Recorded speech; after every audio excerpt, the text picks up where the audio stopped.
أعوذ بالله من الشيطان الرجيم. بسم الله الرحمن الرحيم. وإذ تأذن ربك ليبعثن عليهم إلى يوم القيامة من يسومهم سوء العذاب إن ربك لسريع العقاب وإنه لغفور رحيم. وقطعناهم في الأرض أمما منهم الصالحون ومنهم دون ذلك وبلوناهم بالحسنات والسيئات لعلهم يرجعون. فخلف من بعدهم خلف ورثوا الكتاب يأخذون عرض هذا الأدنى ويقولون سيغفر لنا وإن يأتهم عرض مثله يأخذوه ألم يؤخذ عليهم ميثاق الكتاب ألا يقولوا على الله إلا الحق ودرسوا ما فيه والدار الآخرة خير للذين يتقون أفلا تعقلون. والذين يمسكون بالكتاب وأقاموا الصلاة إنا لا نضيع أجر المصلحين. وإذ نتقنا الجبل فوقهم كأنه ظلة وظنوا أنه واقع بهم خذوا ما آتيناكم بقوة واذكروا ما فيه لعلكم تتقون. وإذ أخذ ربك من بني آدم من ظهورهم ذريتهم وأشهدهم على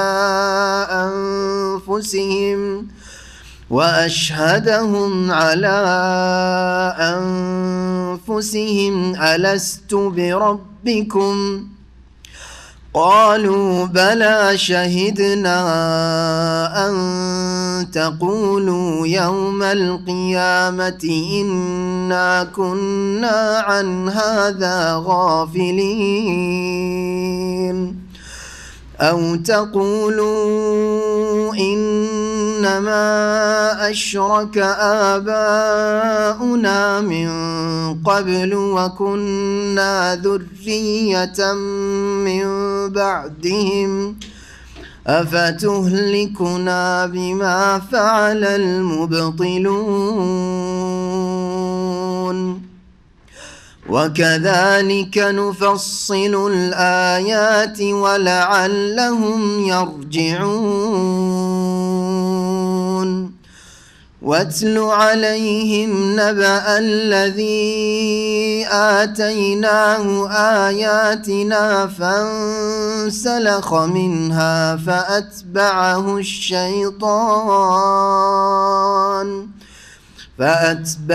الشيطان فكان من الغاوين. ولو شئنا لرفعناه بها ولكنه أخلد إلى الأرض واتبع هواه فمثله كمثل الكلب إن تحمل عليه يلهث أو تتركه يلهث ذلك مثل القوم الذين كذبوا بآياتنا فاقصص القصص لعلهم يتفكرون ساء مثلا القوم الذين كذبوا بآياتنا وأنفسهم كانوا يظلمون من يهد الله فهو المهتدي ومن يضلل فأولئك هم الخاسرون. السلام عليكم ورحمة الله وبركاته. بسم الله الرحمن الرحيم. الحمد لله رب العالمين والصلاة والسلام على سيد المرسلين نبينا محمد وعلى آله وصحبه أجمعين. أما بعد فأعوذ بالله من الشيطان الرجيم. وإذ تأذن ربك ليبعثن عليهم إلى يوم القيامة من يسومهم سوء العذاب إن ربك لسريع العقاب وإنه لغفور رحيم. মহান আল্লাহর সমস্ত প্রশংসা যে আল্লাহ পাক রব্বুল আলামিন ওই সব জাতিকে যারা আল্লাহ পাকের অবাধ্য তাদেরকে দুনিয়া এবং আখেরাতে লাঞ্ছিত করেছেন, তাদের শীর্ষস্থানীয় জাতি যাদের উপর আল্লাহ পাকের গজব রয়েছে ইহকাল পরকালে, তারা হচ্ছে ইহুদিরা। তাদের কথা শুরু হবে আজকে আমাদের তাফসিরে সূরা আরাফ। সে আল্লাহ পাকের যাবতীয় প্রশংসা যে আল্লাহ পাক রব্বুল আলামিন যারা সৎকর্মশীল, নিজেরা সৎ হতে চায়, অন্যদেরকে সৎ বানাতে চায়, সালেহীন এবং মুসলিহীন, তাদেরকে দুনিয়া এবং আখিরাতে সম্মানিত করেছেন। আর তাদের শীর্ষস্থানীয় হচ্ছেন আম্বিয়া এবং রসুলগণ। তাদের কাজই ছিল নিজেদের সংশোধন করে নিজে সালেহ হওয়া আর অন্যদের সংশোধনের মাধ্যমে মুসলিহীন হওয়া। আল্লাহ পাক তাদের প্রশংসা করেছেন। তারাই হচ্ছে আল্লাহ পাকের পক্ষ থেকে পুরস্কৃত, যাদেরকে আল্লাহ পাক এনাম করেছেন। সূরা ফাতিহাতে আল্লাহ পাক বলেছেন সিরাতাল্লাযীনা আনআমতা আলাইহিম, এটি হচ্ছে তাদের পথ, সরল পথ। তাফসির হবে সূরা আরাফের আয়াত নম্বর 167 থেকে ইনশাআল্লাহ। সূরা আরাফের তাফসির আজকে এবং সামনের সপ্তাহে মিলে শেষ হবে। মহান আল্লাহ ইরশাদ করেছেন এখান থেকে কয়েকটি আয়াতে ইহুদিদের সম্পর্কে। যুগে যুগে তাদের ওপর বড় বড় আযাব, শাস্তি আসতে থাকবে। জালেমদেরকে আল্লাহ পাক তাদের উপর নিযুক্ত করবেন। এ হচ্ছে কোরআনে কারীমের ভবিষ্যৎবাণী, আর তার বাস্তবায়ন হয়েছে। আল্লাহ পাক বলছেন ওয়াইজ তাআযানা রব্বুকা, স্মরণ করো হে নবী মুহাম্মদ সাল্লাল্লাহু আলাইহি ওয়াসাল্লাম। ওয়াইজ যেখানে কোরআনে কারীমে বলা হয়েছে ওখানে একটি ক্রিয়া উজ্জ রয়েছে, তা হচ্ছে ওয়াজকুর। এই জন্য আমরা শুরু করি তাফসীরের সাথে সাথে অর্থ স্মরণ করো। ওয়াজকুর ইজ তাআযান, স্মরণ করো ওই সময়কে যখন তোমার প্রতিপালক হে নবী মুহাম্মদ সাল্লাল্লাহু আলাইহি ওয়াসাল্লাম, নবীকে সম্বোধন করা হয়েছে। কোরআনে কারীমে যখন এক বচন দিয়ে সম্বোধন হয়েছে তখন নবী করিম সাল্লাল্লাহু আলাইহি ওয়াসাল্লামকে সরাসরি সম্বোধন করা হয়েছে, কখনো তার জন্য খাস, কখন অধিকাংশ ক্ষেত্রেই সেই হুকুমগুলি পরোক্ষভাবে সকলের জন্য সেই সম্বোধন। আর কখনো কখনো বহু বচন দিয়ে আল্লাহ পাক সম্বোধন করেছেন মানব জাতিকে বা মুমিন মুসলিমদেরকে। ওয়াইজ তাআযানা রব্বুকা, স্মরণ করো হে নবী মুহাম্মদ সাল্লাল্লাহু আলাইহি ওয়াসাল্লাম, তোমার প্রতিপালক যখন ঘোষণা করলেন। তাআযানা মানে হচ্ছে জানিয়ে দেওয়া, আলামা জ্ঞাত করিয়ে দেওয়া। তোমার প্রতিপালক যখন জ্ঞাত করলেন, জানিয়ে দিলেন, ঘোষণা করলেন, এখান থেকে আজান বলা হয়। আজান হচ্ছে সালাতের নামাজের ওয়াক্তের ঘোষণা। লায়াবআসান্না আলাইহিম ইলা ইয়াউমিল কিয়ামাহ, কিয়ামত পর্যন্ত অবশ্যই অবশ্যই আল্লাহ পাক তাদের উপর প্রেরণ করবেন, পাঠাবেন। তাদের উপর মানে বনি ইসরাইল ইহুদিদের উপর। আল্লাহ পাক ইহুদিদের সম্পর্কে বলছেন যারা মূসা আলাইহিস সালামের দিনের অনুসারী হওয়া সত্ত্বেও তারা দিনকে বিকৃত করেছিল, তাওরাতকে বিকৃত করেছিল, তারা বিভিন্ন পাপে জড়িয়ে পড়েছিল, আল্লাহ পাকের বিরুদ্ধাচরণ করেছিল, রাসূলের নাফরমানি করেছিল, তাদের উপর কিয়ামত পর্যন্ত। তাহলে এটা কোনো কালে গিয়ে থেমে যাবে না।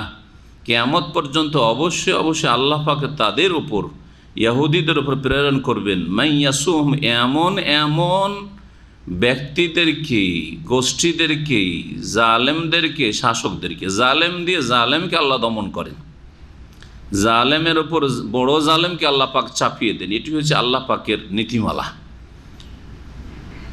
কোরআনে কারীমে আল্লাহ পাক অন্য আয়াতে বলেছেন ওয়াকাযালিকা নুওয়াল্লি বাযাল যালিমিনা বাযান বিমা কানু ইয়াকসিবুন, সূরা আনআমে আসবে। এরপরে আমরা ইনশাআল্লাহ যেহেতু শেষ দিক থেকে তাফসীর করে যাচ্ছি, সূরা আরামে তাফসীর শুরু হবে, তখন আসবে আয়াত। এইভাবে আল্লাহ বলছেন নুওয়াল্লি বাযাল যালিমিন, এক শ্রেণীর জালেমকে আর এক শ্রেণীর জালেমদের ওপর আমি চাপিয়ে দিই। কেন?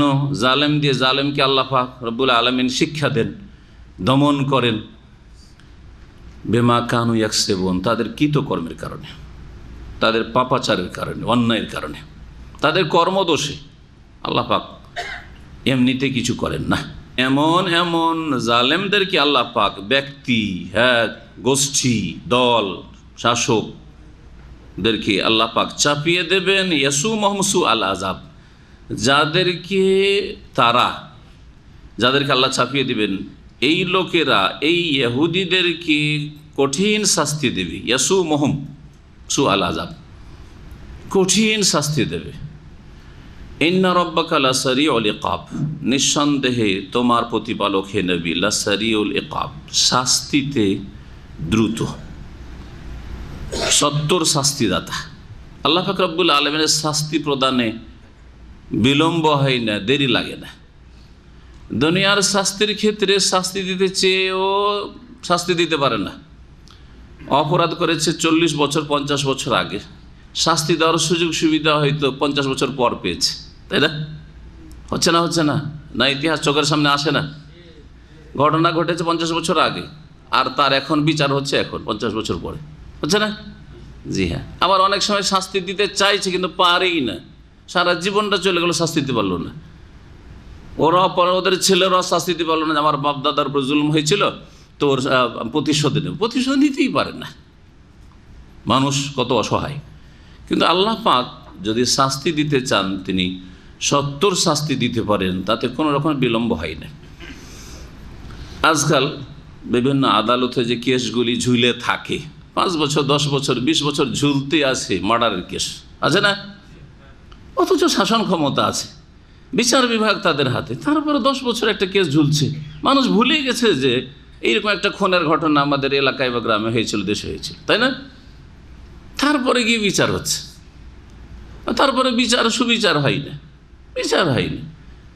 এই জন্য একজন আমাদের প্রফেসর মদিনা ইউনিভার্সিটি বলছিলেন যে ভারত, পাকিস্তান, বাংলাদেশে যে বিচারগুলি আপনার হয়, বিচারের যখন ফয়সালা হয় তখন অপরাধীকে মানুষে নির্যাতিত মনে করে, মজলুম মনে করে, অসহায় মনে করে। কারণটা কি? কারণ ভুলে গেছে যে এই লোক খুনি। ও খুনের যা ছিল, আক্রোশ ছিল, রাগ ছিল, সাথে সাথে 2-1 মাসের মধ্যেই খুনের বদল যদি খুন হয়ে যেত সৌদি আরবের মতো, হ্যাঁ, তাহলে মানুষের সবার একটা কি আছে, মনটা ঠান্ডা হতো যে হ্যাঁ, আদা খেয়েছে, স্বাদ পেয়েছে, খুন করেছে, খুনের শাস্তি কেসাস হয়েছে। 10 বছর 20 বছর পরে বিচার হয়ে খুনের শাস্তি খুন হয় না, 5টা বছর জেলে হলো। আরে উফ, লোকটা 5 বছরে জেলে চলে গেল, 5 বছর জেল খাটতে হবে। আর এটা জানে না যে এত বড় খুনি ছিল 10 বছর আগে, তাই না? তাহলে এই লোকটি 10 বছর আগে অপরাধী ছিল, আজকে যখন জেলে গেল তার অপরাধের কারণে সামান্য শাস্তি, এই শাস্তি কোনো আল্লাহর কাছে শাস্তিই নয়। তাতে লোকেরা কি মনে করে, সমাজের লোকেরা আহা করে, আক্ষেপ করে যে কত কষ্টে পড়ে গেল, কত মুসিবতে পড়ে গেল, হ্যাঁ, ঠিক না? অপরাধীকে মজলুম মনে করে, সুবিচার কায়েম হয় না। সেই জন্য মানবরচিত বিধানে শাস্তিতে বিলম্ব হয়। লাসারিউল ইকাব, আল্লাহ পাক রব্বুল আলামিন দ্রুত শাস্তিদাতা। ওয়া ইন্নাহু লাগাফুরুর রহিম, আল্লাহ শুধু শাস্তি দেন না, যদি শাস্তি দেওয়ারই শুধু গুণ থাকে তো এটা ভালো গুণ না। আর দুই দিকে দুটো গুণ যদি থাকে তো ব্যালেন্স ঠিক থাকবে, মাপকাঠি ঠিক থাকবে, ঠিক না? দাঁড়ি পাল্লা ঠিক থাকবে। শাস্তি দিতে চাইলে শাস্তি দিতেও তিনি 70 শাস্তি দিতে পারেন।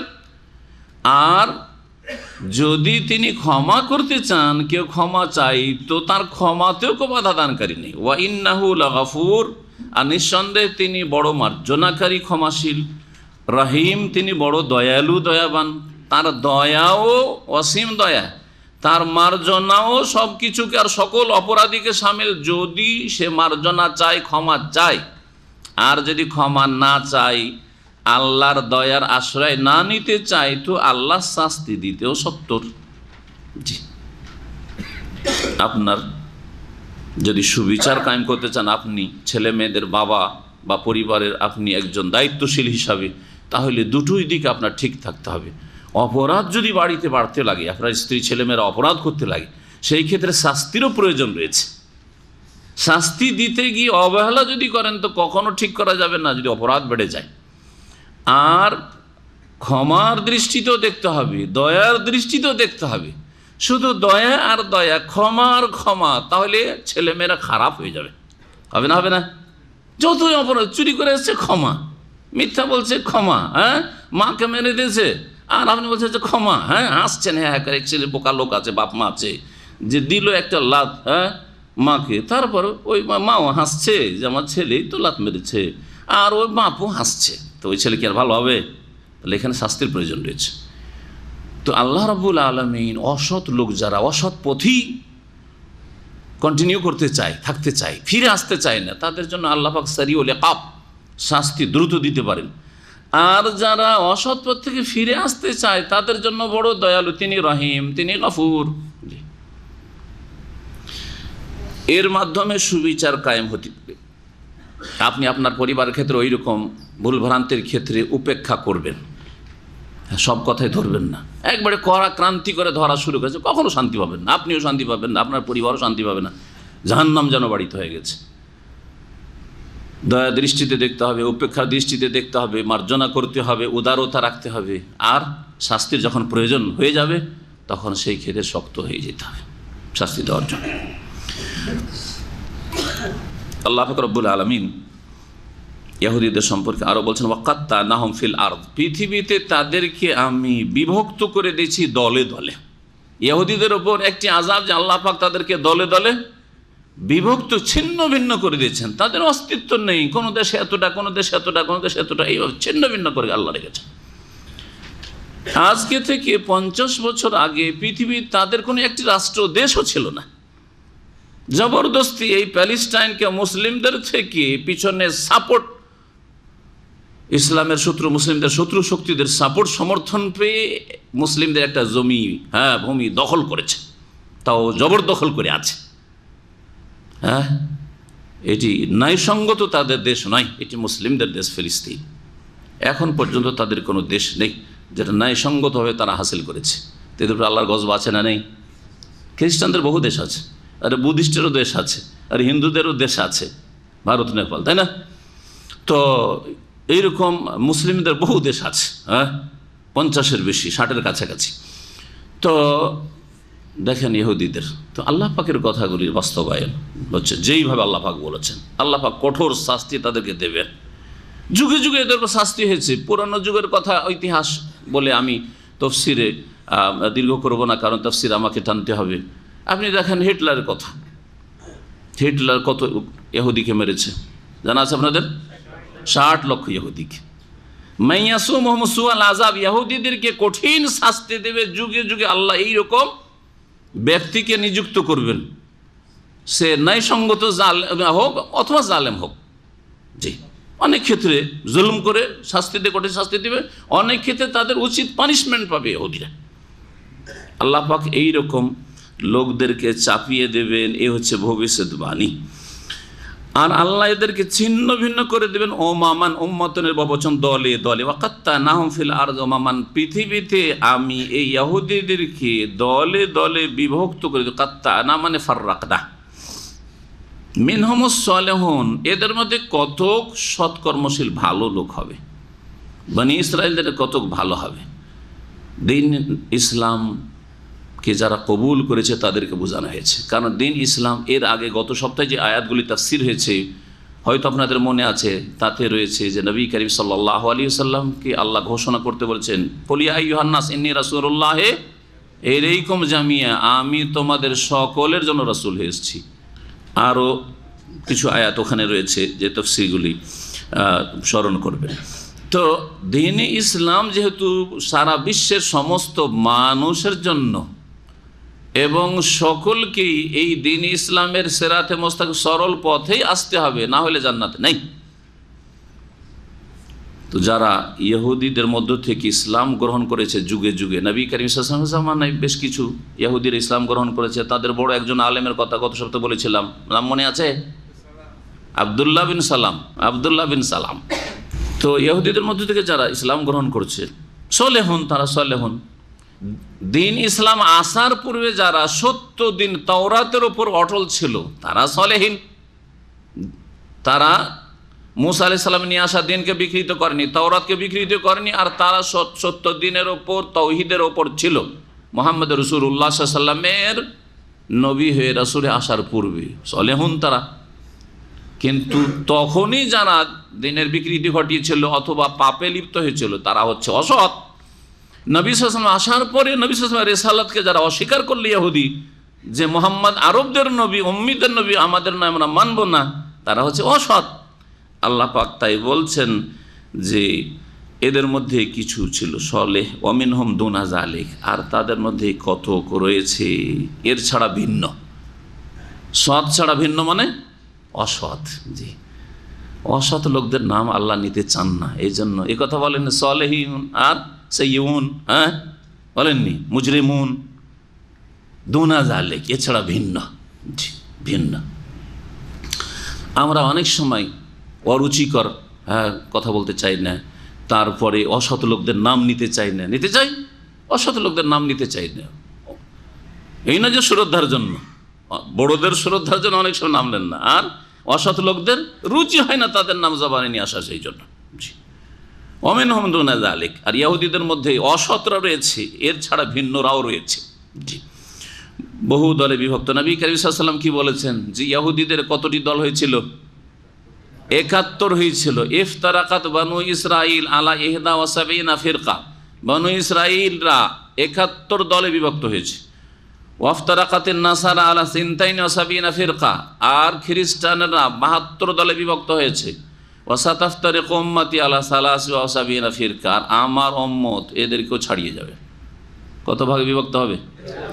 73 ভাগে বিভক্ত হবে। কুল্লুহুম ফিন্নার। নবী সাল্লাল্লাহু আলাইহি ওয়াসাল্লাম সবগুলি দল জাহান্নামে যাবে, চিরকালে জাহান্নামে না, কেউ কিছুকাল, কেউ দীর্ঘকাল, কেউ চিরকাল। যারা একবার কুফরি করে ঈমান ভঙ্গ করে বেরিয়ে গেছে তারা চিরকাল, কিন্তু চিরকাল জাহান্নামে যদি তাওহীদ ঠিক থাকে, নামাজ ঠিক থাকে, তো আশা করা যায় যে চিরকাল জাহান্নামে মুসলিম নবীর উম্মত যাবে না। দীর্ঘকাল যেতে পারে, কিছু কাল যেতে পারে। তো বিদাতপন্থী যতগুলি আছে তাদের সম্পর্কে যে হাদিসগুলি রয়েছে জাহান্নামের শাস্তির, কখনো ঢালাহারে বলে দেবেন না যে এরা চিরকালে জাহান্নামী। এটা অজ্ঞতা আপনার, জানেন না, বুঝেন না আপনি। কোরআনে হাদিসের দলিলগুলি সবগুলি আপনার সামনে নেই, সেই জন্য একটা হাদিস নিয়ে আপনি ফিন্নারে মানে চিরকাল, ফিন্না জাহান্নামে যাবে। অমুক ব্যক্তি জেলে গেছে মানে চিরকালে জেলে গেছে নাকি? হ্যাঁ, বা যে অমুক ব্যক্তি জেলে আছে বা জেলে গেছে, তো চিরকালের জন্য 1 বছর হইতে পারে, 6 মাস, 3 দিনের জেলে হইতে পারে। হ্যাঁ, অনেকেই রেড সিগন্যাল ক্রস করে 3 দিনে জেল খেটে আসছে। হ্যাঁ, এটাও তো জেল। আবার কেউ 5 বছর 10 বছর জেল খাটছে, যাবজ্জীবনে জেল খাটছে। সবগুলি জাহান্নামে যাবে ইল্লা ওয়াহিদ, একটি দল ছাড়া। একটি দলের নাম বলে দিলে সব ওই নামটি নিত, সেজন্য নাম দিয়ে কাজ হবে না। নবী কারীম সাল্লাল্লাহু আলাইহি ওয়াসাল্লাম লক্ষণ বলে দিয়েছেন, আদর্শ বলে দিয়েছেন। আমি যে অবস্থায় যে ইসলামকে ছেড়ে গেছি সেই ইসলামের যারা অনুসারী হবে, মা আনা আলাইহিল ইয়াওমা ওয়া আসহাবি, নাম যাই থাক না কেন, কাজ প্রয়োজন। আমি যেই অবস্থায় রয়েছি আর আমার সাহাবায়ে কেরামরা যেই দিনের অবস্থায় রয়েছে, এই রকমের ইসলাম, তাওহীদ এবং সুন্নতের অনুসারী যারা হবে তারাই জান্নাতি, তারা হচ্ছে নাজাত প্রাপ্ত দল, তারা হচ্ছে সাহায্যপ্রাপ্ত দল। আল্লাহ পাক রব্বুল আলামিন বলছেন যে ওয়াবালাউনাহুম বিল হাসানাত ওয়াস সাইয়্যাত। আর এই ইহুদিদেরকে আমি পরীক্ষা করেছি ভালো মন্দ উভয় দিয়ে। ভালো দিয়েও পরীক্ষা করেছেন আর মন্দ দিয়েও পরীক্ষা করেছেন, সুখ দিয়েও পরীক্ষা করেছেন, দুঃখ দিয়েও পরীক্ষা করেছেন। আল্লাহ পাকের নীতিমালা পরীক্ষা। শুধু আমরা তো পরীক্ষা মনে করি যদি দুর্ঘটনা হয় পরীক্ষা আমার জন্য, হ্যাঁ, যদি আপনজন কেউ মারা যায়, ক্ষয়ক্ষতি হয়, পরীক্ষা, তাই না? বালা মুসিবতকে পরীক্ষা মনে করি। কিন্তু রাতারাতি বড় লোক হয়ে গেলেন, অনেক পয়সা কোথায় রাখবেন দিশাহারা, পরীক্ষা নয়, বরং এই পরীক্ষাতে বেশি ফেল করছে।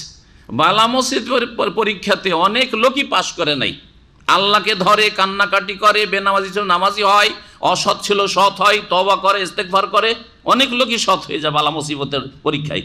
কিন্তু ধন দৌলতের নিয়ামত পেয়েছে, নেতৃত্বের নিয়ামত পেয়েছে, সুখের নিয়ামত পেয়েছে, সব কিছু পাওয়ার কারণে কি হয়েছে? গোমরাহ হয়ে গেছে। আজকাল পশ্চিমা দেশে যারা সুখের জীবনের জন্য যাচ্ছে অধিকাংশ লোক গোমরাহ হয়ে যাচ্ছে। হ্যাঁ, কিন্তু গরিব দেশে যারা বাস করছে, হ্যাঁ, কষ্ট লাগলে ধাক্কা লাগলে আল্লাহর দিকে ফিরে আসছে, ঠিক না? অধিকাংশ লোক বেশি সুখ পেলেই বিভ্রান্তির শিকার হয়ে যাচ্ছে। এই জন্য সবচেয়ে বড় ফিতনা হচ্ছে, সবচেয়ে বড় পরীক্ষা হচ্ছে সুখের পরীক্ষা, হাসানাতের পরীক্ষা, ভালো দিয়ে পরীক্ষা হচ্ছে কঠিন পরীক্ষা। অহংকার মুক্ত কিনা, ইমান এখনো ঠিক আছে কিনা, না বেশি পয়সা আর নামাজ পড়ার সময় পাচ্ছেন না, হ্যাঁ, শাসন ক্ষমতা বেজুলুম অত্যাচার শুরু করে দিয়েছেন, ইত্যাদি ইত্যাদি। তো সুখের কারণে অধিকাংশ মানুষ গোমরাহ হয়। আল্লাহ পাক বলছেন যে ইহুদিদেরকে আমি ভালো দিয়েও পরীক্ষা করেছি আর মন্দ দিয়ে পরীক্ষা করেছি। সকল মানুষকে ভালো মন্দ দিয়ে পরীক্ষা করেন। ওয়ানাবলুকুম বিশ-শাররি ওয়াল খাইরি ফিতনা। আল্লাহ অন্য আয়াতে বলেছেন যে হে মানুষ, তোমাদেরকে আমি ভালো মন্দ দুটো দিয়েই পরীক্ষা করে থাকি, পরীক্ষা স্বরূপ, ফিতনাতান, পরীক্ষা স্বরূপ আমি ভালো মন্দ দিয়ে থাকি। লাআল্লাহুম ইয়ারজিউন, ভালো মন্দ দিয়ে আল্লাহ কেন পরীক্ষা করেন? যাতে করে তারা ফিরে আসে। তাহলে আপনি যখন বালা মুসিবতের পরীক্ষায় পড়বেন, বিপদ আপদের সম্মুখীন হবেন, আল্লাহর দিকে ফিরে আসবেন। এটা তো করে মুসলিম সমাজের অনেকেই, কিন্তু বেশি সুখ হলে আল্লাহ দিয়েছেন, সুতরাং আল্লাহকে রাজি করার জন্যই ধন সম্পদ খরচ করব। আল্লাহ পাক নেতৃত্ব দিয়েছেন, সুতরাং আল্লাহ পাকের কোরআন কারীমের আইনের বাস্তবায়ন করব। এটা কোথায়? সুখ পেলে ভুলে যায়। যখন সুখ পায় তখন অহংকার চলে আসে, তখন কারণের মতো চরিত্র হয়ে যায়, তখন ফেরাউনের মতো চরিত্র হয়ে যায়। জি, আল্লাহ পাক রব্বুল আলামিনের উদ্দেশ্য হচ্ছে পরীক্ষার যে ফিরে আসেন, যাতে করে সুখ পেলেও আল্লাহ দিয়ে ফিরে আসবেন, শুকরিয়া করে ফিরে আসবেন। এই জন্য মুমিন যখন সুখ পায় তখন আল্লাহর দিকে শুকরিয়া করে ফিরে আসে। কি করে? শুকরিয়া আদায় করে। আল্লাহর দিকে ফিরলো না, লাইন শাকারতুম শুকরিয়া করবেন, আরও আল্লাহ বাড়িয়ে দেবেন, আরও দিবেন আল্লাহ পাক রব্বুল আলামিন। আর যখন বালা মুসিবত পড়ে তখন ধৈর্য ধারণের মাধ্যমে আল্লাহর দিকে ফিরে আসে, যে আল্লাহ ছাড়া কেউ উদ্ধার করতে পারবে না, আল্লাহ ছাড়া কেউ রক্ষা করতে পারবে না। ফাখালাফা মিন বাদিহিম খালফ, কিন্তু এই যে ইহুদিদের মধ্যে সৎ অসৎ ছিল, তারপরে তাদের পরে আল্লাহ বলছে ফাখালাফা মিন বাদিহিম, তাদের স্থলাভিষিক্ত হলো। খালাফা মানে খলিফা হওয়া, খলিফা হওয়া মানে স্থলাভিষিক্ত হওয়া, যেটাকে ফার্সিতে আমাদের দেশে প্রচলন আছে শব্দটি জানাসীন হওয়া, মানে ওই জায়গা দখল করা।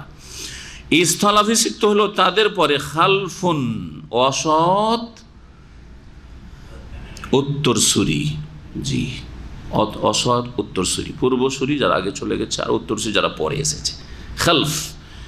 আরবি ভাষায় তাফসীরকাররা বলেছেন এবং ভাষার পণ্ডিতরা বলেছেন যে খালাফ আর খালফ দুটোতে পার্থক্য আছে। খালাফ পরবর্তীকালের যারা সৎ লোক, আগের সৎ লোকদের অনুসারী, তারা হচ্ছে খালাফ।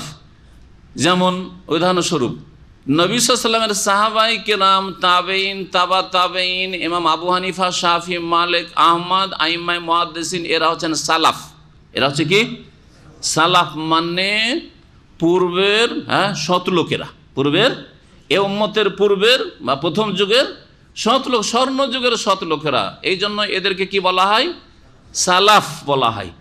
এদের সাথে যারা সম্পৃক্ত, এদের আদর্শে বিশ্বাসী, সাহাবায়ে কেরামদের আদর্শে বিশ্বাসী, খোলাফায়ে রাশিদিন আদর্শে বিশ্বাসী, চার ইমামের, এক ইমামকে শুধু ধরে নিল না, চার ইমামের আদর্শে বিশ্বাসী, মুহাদ্দিসিনদের আদর্শে বিশ্বাসী, নির্ভেজাল কোরআন সুন্নাহর অনুসারে বিশ্বাসী, তৌহিদ এবং সুন্নাত কায়েম করে বিদ্বেষী, ওহীর দলিল ভিত্তিক জীবনযাপনে বিশ্বাসী, তারা সালাফদের অনুসারী। সুতরাং তারা সালাফদের যারা অনুসারী তাদেরকে কি বলা হয়?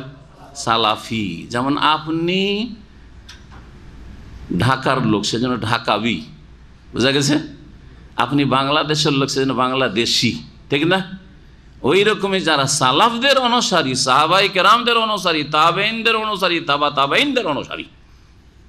আর এই যুগে অধিকাংশ মুহাদ্দিসিন কেরামরাও এসছেন আর আইম্মায়ে কেরামরা এসছেন, তাদের অনুসারী সকলের, তাদের সকলের শ্রদ্ধা করে সমানভাবে, তারা হচ্ছে সালাফি। কোরআনে হাদিসে নির্ভেজাল দলিল ভিত্তিক জীবনযাপন করতে চায়, তারা হচ্ছে সালাফি। সালাফি নামটা কোনো খারাপ নাম না, কোনো নতুন নাম না, বোঝা গেছে? নাম দেন আর নাই দেন, সালাফদের অনুসারী হইলেই হবে। সালাফদের, সাহাবায়ে কেরাম, তাবেঈন, তাবা তাবেঈন, স্বর্ণযুগের, এইটা হচ্ছে আসল খাঁটি ইসলাম। এই খাঁটি ইসলামের অনুসারী হইতে হবে সালাফি। সালাফ তাহলে আগের ভালো লোকেরা, ওর বিপরীত হচ্ছে খালাফ।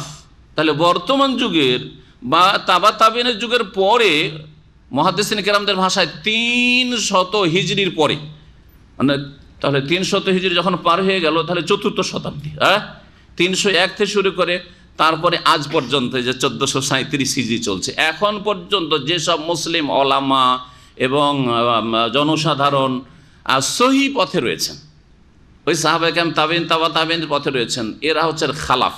এরা কি? খালাফ মানে সৎ উত্তরসূরি। জি, পূর্বপুরুষ, এরা উত্তর পুরুষ। এরা কি? সৎ। সৎ লাগাবেন, খালাফ, লামে যদি জবর দেন, ফাতা দেন, তো সৎ, উত্তর পুরুষ, পরবর্তীকালের লোকেরা। আর খালফ মানে হচ্ছে যখন লামে জজম দিয়ে দিবেন, খালফ মানে হচ্ছে অসৎ উত্তরসূরি। জি, অসৎ উত্তরসূরি। আল্লাহ পাক এখানে খালাফ বলেছেন, খালফ বলেছেন? খালফ। আমরা খালফ না, আমরা খালাফ। আমরা সালাফেরদের অনুসারী, আমরা খালাফ বলতে পারেন। মানে সালাফদের যারা কোরআন সুন্নাহ আর আলোকে অনুসারী, সেই যুগে যে বিদাতগুলো বেরিয়েছিল, খারিজিদের বিদাত, আর ওই আপনার রাফিজিদের বিদাত, আর ওই জাহমিয়াদের বিদাত, মুরজিয়াদের বিদাত, ওই সব বিদাত থেকে মুক্ত, বা তারপরেও যেসব বিদাত শুরু হয়েছে, সুফিদের বিদাত আর অন্যান্যদের বিদাত, এইসব বিদাত থেকে মুক্ত, তারা হচ্ছে খালাফ কিয়ামত পর্যন্ত। তাহলে খালাফ সৎ লোকদেরকে বলা হবে, সৎ মুসলিমদেরকে বলা হবে, সত্যপথের অনুসারী, যারা সালাফদের অনুসারী। আর খালফ হচ্ছে অসৎ উত্তরসূরি। খালাফা মিন বাদিম খালফুন, এই ইহুদিদের পরে তাদের স্থলাভিষিক্ত হইল অসৎ উত্তরসূরিরা, অসৎ উত্তর পুরুষরা। ওয়ারিসুল কিতাবা, তারা আল কিতাব, তাওরাতের উত্তরাধিকারী হয়েছে। তাওরাত পেয়েছিল বাপদাদা পূর্বপুরুষ থেকে, কিন্তু তাওরাতকে তারা বিক্রি করে দিত অল্প মূল্যে। কীরকম? তাওরাতের হুকুম হাকাম বিধিবিধানকে পাল্টিয়ে দিত, অক্ষরকে পাল্টিয়ে দিত, না হয় অর্থের অপব্যাখ্যা ঘটাইতো, আর না হইলে আমল না করে কোনো বাঁকা রাস্তা, হিল্লার রাস্তা খুঁজত। আল্লাহ পাক বলছেন যে ওয়ারিসুল কিতাব, তার আল কিতাবের উত্তরাধিকারিত হয়েছিল, ইয়া খোঁজুন আরাজা হাজাল আদনা, কিন্তু তারা এই নিকৃষ্ট,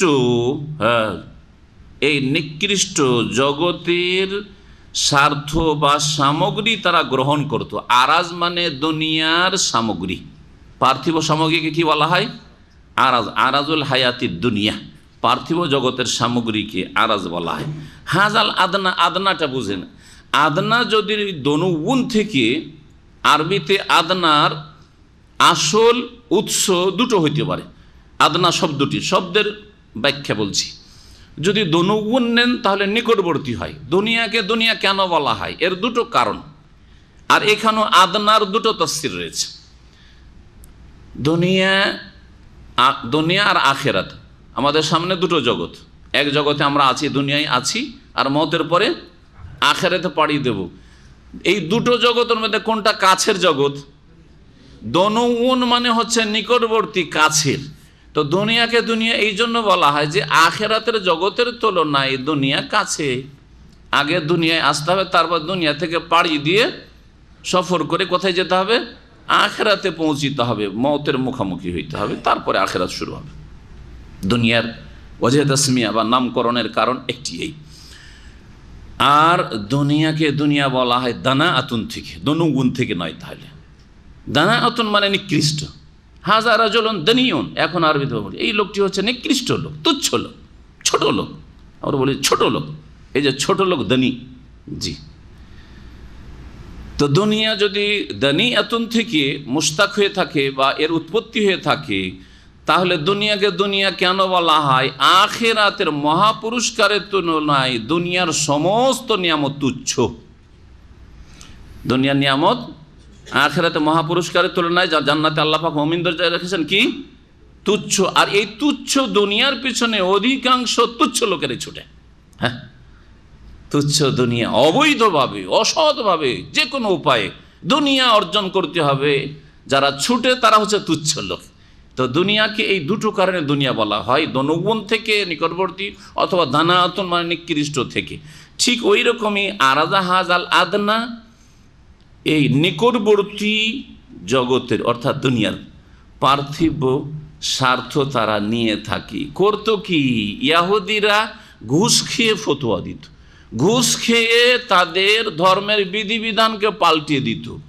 যেমন আমাদের শোনা যায় যে মুরগা খেয়ে ফতোয়া দেয়, কিছু কিছু মোল্লার আছে মুরগা খেয়ে ফতোয়া দেয়, বকশিস পেয়ে ফতোয়া দেয়, যার যেমন বকশিস তার তেমন ফতোয়া। বোঝা গেছে না? হ্যাঁ, ঠিক এই কাজটা ইহুদিদের কাজ, এই কাজটা ইহুদিদের কাজ।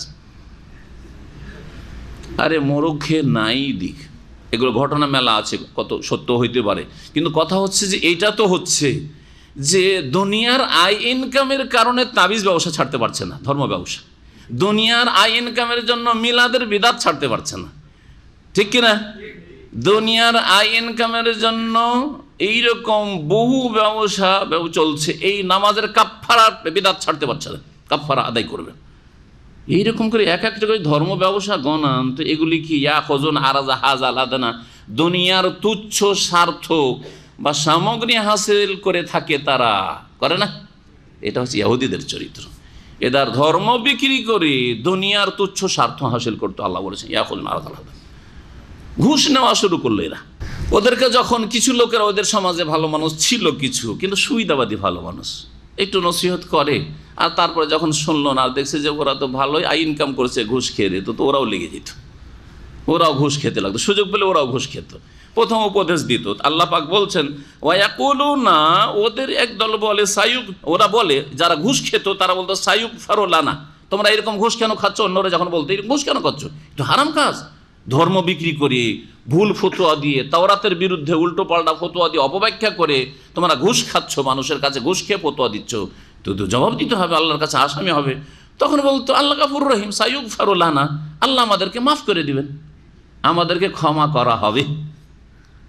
জি, আজকাল অধিকাংশ মুসলিমদের এই ইহুদি চরিত্র রয়েছে, রাগ করবেন না, ভালো করে বুঝবেন, ঠান্ডা মেজাজে। সেটা হচ্ছে যে নামাজ পড়বে না, রোজাও রাখে না, কাবিরা গুনাহ করে, হারাম খায়, হারাম ব্যবসা বাণিজ্য করে, সুদ খায়, ঘুষ খায়, আর কত রকম হারাম ব্যবসা বিজনেস চলছে। এগুলো ছাড়েন, আর নামাজ কেন পড়ছেন না? মুসলিম আছি, আল্লাহ মাফ করবেন, একদিন জান্নাত পাবো, ঠিক না? সাইয়ুগ ফারুল্লাহ না বলেন না, যখন মুসলিম আল্লাহ মাফ করবেন, বুঝা গেছে? আল্লাহ মাফ করবেন। জি, অনেক লোক কাবিরা গুনাহ করে, কেন এই গুনাহ করেন? বলছে আল্লাহ করিম, এটা আরবদের ভাষা, আল্লাহ করিম, আল্লাহ মাফ করবে, আল্লাহ গফুর রহিম। জি, আমাদের সমাজে নামাজ পড়ি না, কিন্তু মেলা ভালো কাজ করছে, আল্লাহ মাফ করবেন। নামাজ না পড়ি আল্লাহ মাফ করবেন। হ্যাঁ, জি, দিন কিছু শিখলেন বলে আল্লাহ মাফ করবেন, আল্লাহ গফুর রহিম। তুই কথা ইহুদিরা বলতো যে এইরকম ঘুষ কেন খাচ্ছ, তো বলে সাইয়ুগ ফারুল্লাহ না, আল্লাহ আমাদের ক্ষমা করবেন, কথাই তো বলতো। এই চরিত্র যেন না থাকে, ভালো কাজ করেন, কতটা ভালো, কমপক্ষে ফরজ আদায় করেন, ফরজ ঘাটতি না, 5 ওয়াক্ত নামাজে ঘাটতি না, রোজায় ঘাটতি না, জাকাতে ঘাটতি না, হারাম নাজায়েজ থেকে বাঁচেন, কাবিরা থেকে বাঁচেন, তারপরে বলেন যে ভুল ভ্রান্তি হলে আল্লাহ মাফ করবেন, এইটা ঠিক আছে। আল্লাহর ক্ষমা অবশ্যই চাইতে হবে আর আশা করতে হবে, কিন্তু নিজের দায়িত্ব পালন করি। আদনা বলছে, আদনা তাফসীর করছেন, আদনা তাহলে দনুগুণ থেকে মানে নিকটবর্তী, নিকটবর্তী স্বার্থ তারা গ্রহণ করত, মানে পার্থিব স্বার্থ তারা গ্রহণ করত, নিকটবর্তীর অর্থ করলাম। আদনা মুজাক্কার ইসিম তাফজিলের, আর ওখান থেকে দুনিয়া হচ্ছে মুয়ান্নাস, ওয়াহিদ মুয়ান্নাস, ফওলা, দুনিয়া হচ্ছে ওয়াহিদ মুয়ান্নাস ইসিম তাফজিলের। আর আদনা যদি দানিয়াতুন থেকে নিই তাহলে কি অর্থ হবে? ইয়াখুজুন আরাজা হাজাল আদনা, এই তুচ্ছ স্বার্থ তারা গ্রহণ করত, মানে দুনিয়ার তুচ্ছ স্বার্থ, কিছু টাকা পয়সা উপার্জনের জন্য, ইনকামের জন্য তারা ধর্ম ব্যবসা করত, তাওরাতকে কি করত? বিকৃত করত, অপব্যাখ্যা করত, ভুল ফতোয়া দিত। এইভাবে ধর্মগুরুরা আহবার এবং রহবান ইহুদি খ্রিস্টানদের, তারা ধর্মকে বিক্রি করেছে, তাওরাত ইনজিলে বিকৃতি ঘটিয়েছে। ওয়াইয়াতিহিম আরাযুম মিসলু ইয়াখুযু, আর তাদের কাছে যদি ওই রকমই পার্থিব স্বার্থ চলে আসতো তো তারাও নিয়ে নিত। কারা? তারা যারা প্রথম নিষেধ করত যে এরকম ঘুষ খাবে না, এরকম ধর্ম ব্যবসা করবে না, এসব কাজ করা ঠিক হয় না, যারা খাচ্ছে ওদেরকে প্রথম নিষেধ করত। কিন্তু পরে যখন ওরাও সুযোগ সুবিধা চান্স পেত খাওয়ার, তখন ওরাও খেতে লাগতো। তাই আল্লাহ বলছেন যে যারা অন্যদেরকে বারণ করতো, ওয়াইয়াতিহিম আরাযুম মিসলু, অন্যদের কাছে যেই পার্থিব স্বার্থ এসেছিল সেই স্বার্থ যদি তাদের কাছে আসতো তো ইয়াখুযু, তারাও গ্রহণ করত। আপনি লোকজনকে দেশে গিয়ে আপনি হারাম থেকে সতর্ক করছেন, নাজায়েজ ব্যবসা থেকে সতর্ক করছেন, তারপরে দেখছেন যে না রে, লোকজন তো এই নাজায়েজ হারাম ব্যবসা করে বড় লোক হয়ে গেল, তখন ওই ব্যবসা করাই শুরু করলেন। তো এটি ইহুদিদের চরিত্র। আমাদের এলাকা আমের এলাকা, ফজলি আমের এলাকা, বুঝছেন না? তো আলেম সমাজ দেখতাম, আজকের থেকে 20-25 বছর আগেও দেখতাম আলেম সমাজ ফতোয়া দিত যে আম বাগান পাতাই কিনা জায়েজ নয়, সঠিক ফতোয়া। মুকুল কিনা জায়েজ নয়, এই ফতোয়াগুলো আলেমদের কাছ থেকে শুনতাম আর দিত। এখনও কিছু আলেম দিচ্ছে, কিন্তু কিছু আলেমদের কথা বলছি, ফতোয়া দিত যে হারাম, আর মাসলা ঠিক ছিল। কিন্তু পরবর্তীকালে দেখলো যে এই আম বাগান কিনে, পাতায় আম বাগান কিনে, অথবা মুকুলে আম বাগান কিনে, অথবা একটু একটু ছোটো ছোটো আম হয়েছে কোনো কাজের, এখন আচার করারও যোগ্য হয়নি, এইরকম কিনে জায়েজ নয় যতক্ষণ পর্যন্ত হাত্তা আবদু সালাহ হা নবী, যতক্ষণ পর্যন্ত সেটা কাজের যোগ্য না হবে ফল, ততক্ষণ কেনা যাবে না। আম কমপক্ষে কাজের যোগ্য হওয়ার জন্য আচার আমচুরেরও সমান হইতে হবে, ঠিক না? আমচুর বুঝেন আপনারা? আমকে শুকিয়ে করে, বুঝলে গেছি। তো যাই হোক, হ্যাঁ, তো কমপক্ষে এতটুকু লাইক হইতে হবে। কিন্তু এমন এমন ফল আছে যেটা না পাকলে কোনো কাজে লাগবে না। লিচু আধ পাকা থাকলে কাজে লাগবে? কাজে লাগবে না। তাহলে জি, ঝড়ে তো পড়ে নষ্ট হয়ে যেতে পারে।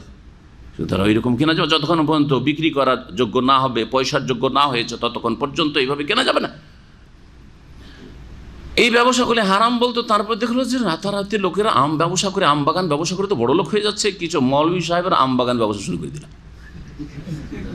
জি হ্যাঁ, জানে এইসব খবর, অনেকে জানে এইসব, যে কিছু আলেম সমাজে এই কাজ করা শুরু করলো, কিছু অল্প, আল্লাহ পাক হেদায়েত দান করেন। তো এইটা হচ্ছে ইহুদিদের চরিত্র। প্রথম নিষেধ করতো যে এইরকম তাওরাত বিক্রি করে ধর্ম ব্যবসা করিও না, পেট পূজা করিও না। পরে যখন দেখলো যে ওরা ইনকাম করছে আর আমরা তো থেকে যাবো, ইনকাম করবো না, তখন ওয়াইয়াতিহিম আরাযুম মিসলু ইয়াখুযু, ওদের কাছে যদি ওইরকম চান স্বাস্থ্য দুনিয়ার স্বার্থ হাসিল করার, তারাও তাই করত। আল্লাহ পাক বলছেন আলাম ইউখায আলাইহিম মিসাকুল কিতাব, এই ইহুদিদের কাছ থেকে কি আল কিতাবের অঙ্গীকার নেওয়া হয়নি? অকাট্য অঙ্গীকার বা ওয়াদা, প্রতিশ্রুতি নেওয়া হয়নি? তাদের কাছে ওয়াদা নেওয়া হয়েছে যে খুযু মা আতাইনাকুম বিকুওয়া, এই যে দেওয়া হলো, কি তাওরাত দেওয়া হলো, কিতাব দেওয়া হলো, শক্তভাবে তোমরা ধারণ করো, আঁকড়ে ধরো এই তাওরাতকে, আর না হলে তোমাদের ওর পাহাড় চাপিয়ে দেবো। আসছে ওই আয়াত আসছে। জি, আলাম ইউখায আলাইহিম মিসাকুল কিতাব, আল কিতাবের অঙ্গীকার, অকাট্য চুক্তি কি নেওয়া হয়নি তাদের থেকে? আল্লাহ ইয়াকুলু আলাল্লাহ ইল্লাল হক, যে আল্লাহ সম্পর্কে এবং আল্লাহর দিন, আল্লাহ সম্পর্কে মানে আল্লাহ সম্পর্কে, আল্লাহর দিন সম্পর্কে, আল্লাহ রসুল সম্পর্কে, সবকে শামিল।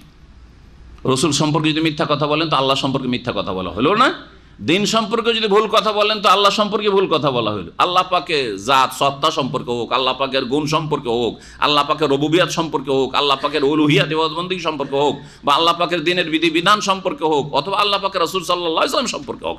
কেউ যদি রসুল সম্পর্কে বলে যে রসুল নূরের তৈরি, হ্যাঁ, রসুলের ছায়া ছিল না, রসুল আলেমুল গায়েব হাজের নাজের, তাহলে আল্লাহ সম্পর্কে মিথ্যারোপ করলো, কারণ আল্লাহ পাক এসব কথা বলেন নাই।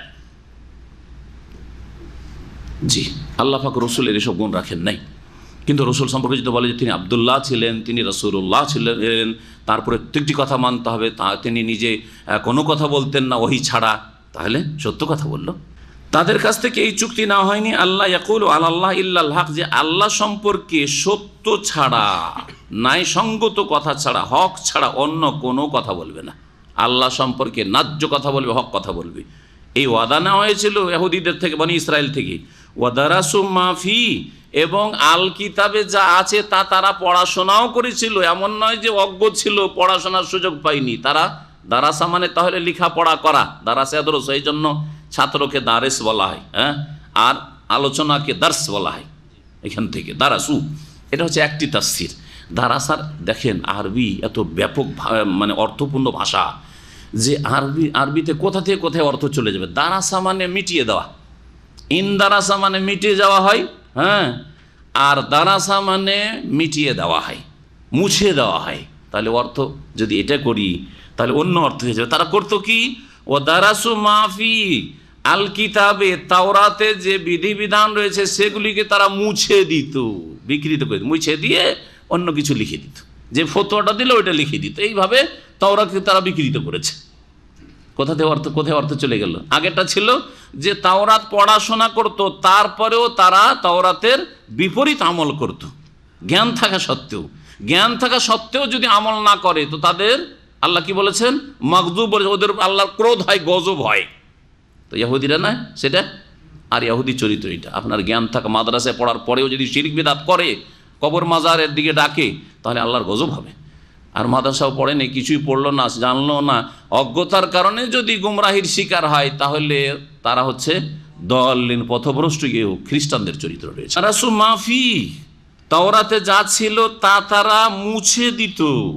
ওয়াদ্দারুল আখিরাতু খায়রুল লিল্লাযিনা ইয়াত্তাকুন আফালা তাকিলুন, অথচ পরকালের বাসস্থান আদ-দারুল আখিরা, পরকালের আবাসস্থল, খায়রুন উৎকৃষ্ট, লিল্লাযিনা ইয়াত্তাকুন ওই সব লোকদের জন্য যারা আল্লাহ ভীরু, যারা পাপ মুক্ত থাকতে চায়, যারা তাকওয়া অর্জন করে। তাহলে আখিরাতের সুখের ঘর কে পাবে? মুসলিম, শুধু মুসলিমের সাথে আল্লাহ ভীরু মুসলিম হইতে হবে, তাকওয়া অর্জনকারী, বেঁচে থাকে, আল্লাহর অসন্তুষ্টির কাজ থেকে বেঁচে থাকে, গুনাহের কাজ থেকে বেঁচে থাকে, ফরজ অজেবে ঘাটতি করা থেকে বেঁচে থাকে, হারাম নাজায়েজে লিপ্ত হওয়া থেকে বেঁচে থাকে। এই জন্য আল্লাহ পাকের ওলিও বলেছেন মুমিন মুত্তাকিকে আল্লাযিনা আমানু ওয়া কানু ইয়াত্তাকুন, আর জান্নাতীও বলেছেন আল্লাহ পাক রব্বুল ওদেরকে যারা কি করে, ঈমান এবং তাকওয়া অর্জন করে, ঈমান এবং তাকওয়া যারা অর্জন। জান্নাত সম্পর্কে আলোচনা, ওয়াইদাতুল মুত্তাকিন, জান্নাত কার জন্য রেডি করা আছে?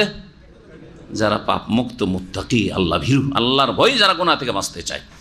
আফালা তাকিলুন, তোমরা কি উপলব্ধি করো না, বুঝো না যে আখিরাতের ঘর দুনিয়ার এই তুচ্ছ স্বার্থ, দুনিয়ার অবৈধ উপায় উপার্জন আর দুনিয়ার স্বার্থে ধর্ম ব্যবসা করা এগুলির চাইতে উৎকৃষ্ট।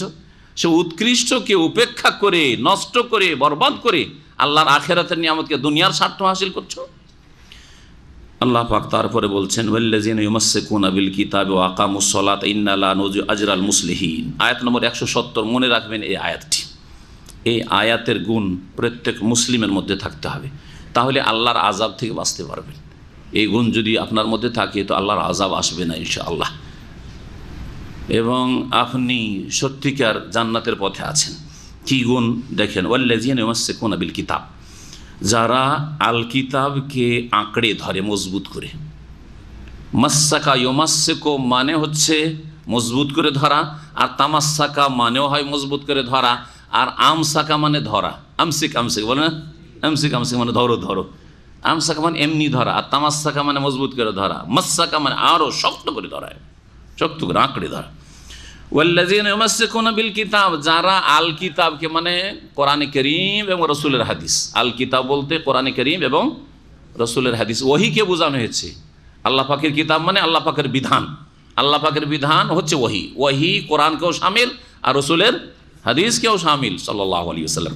ওয়াল্লাযিনা ইউমাসসিকুনা বিল কিতাব, যারা ওহীর বিধানকে আঁকড়ে ধরে, যারা আল্লাহ পাকের বিধানকে মজবুত করে ধারণ করে, একটা গুণ।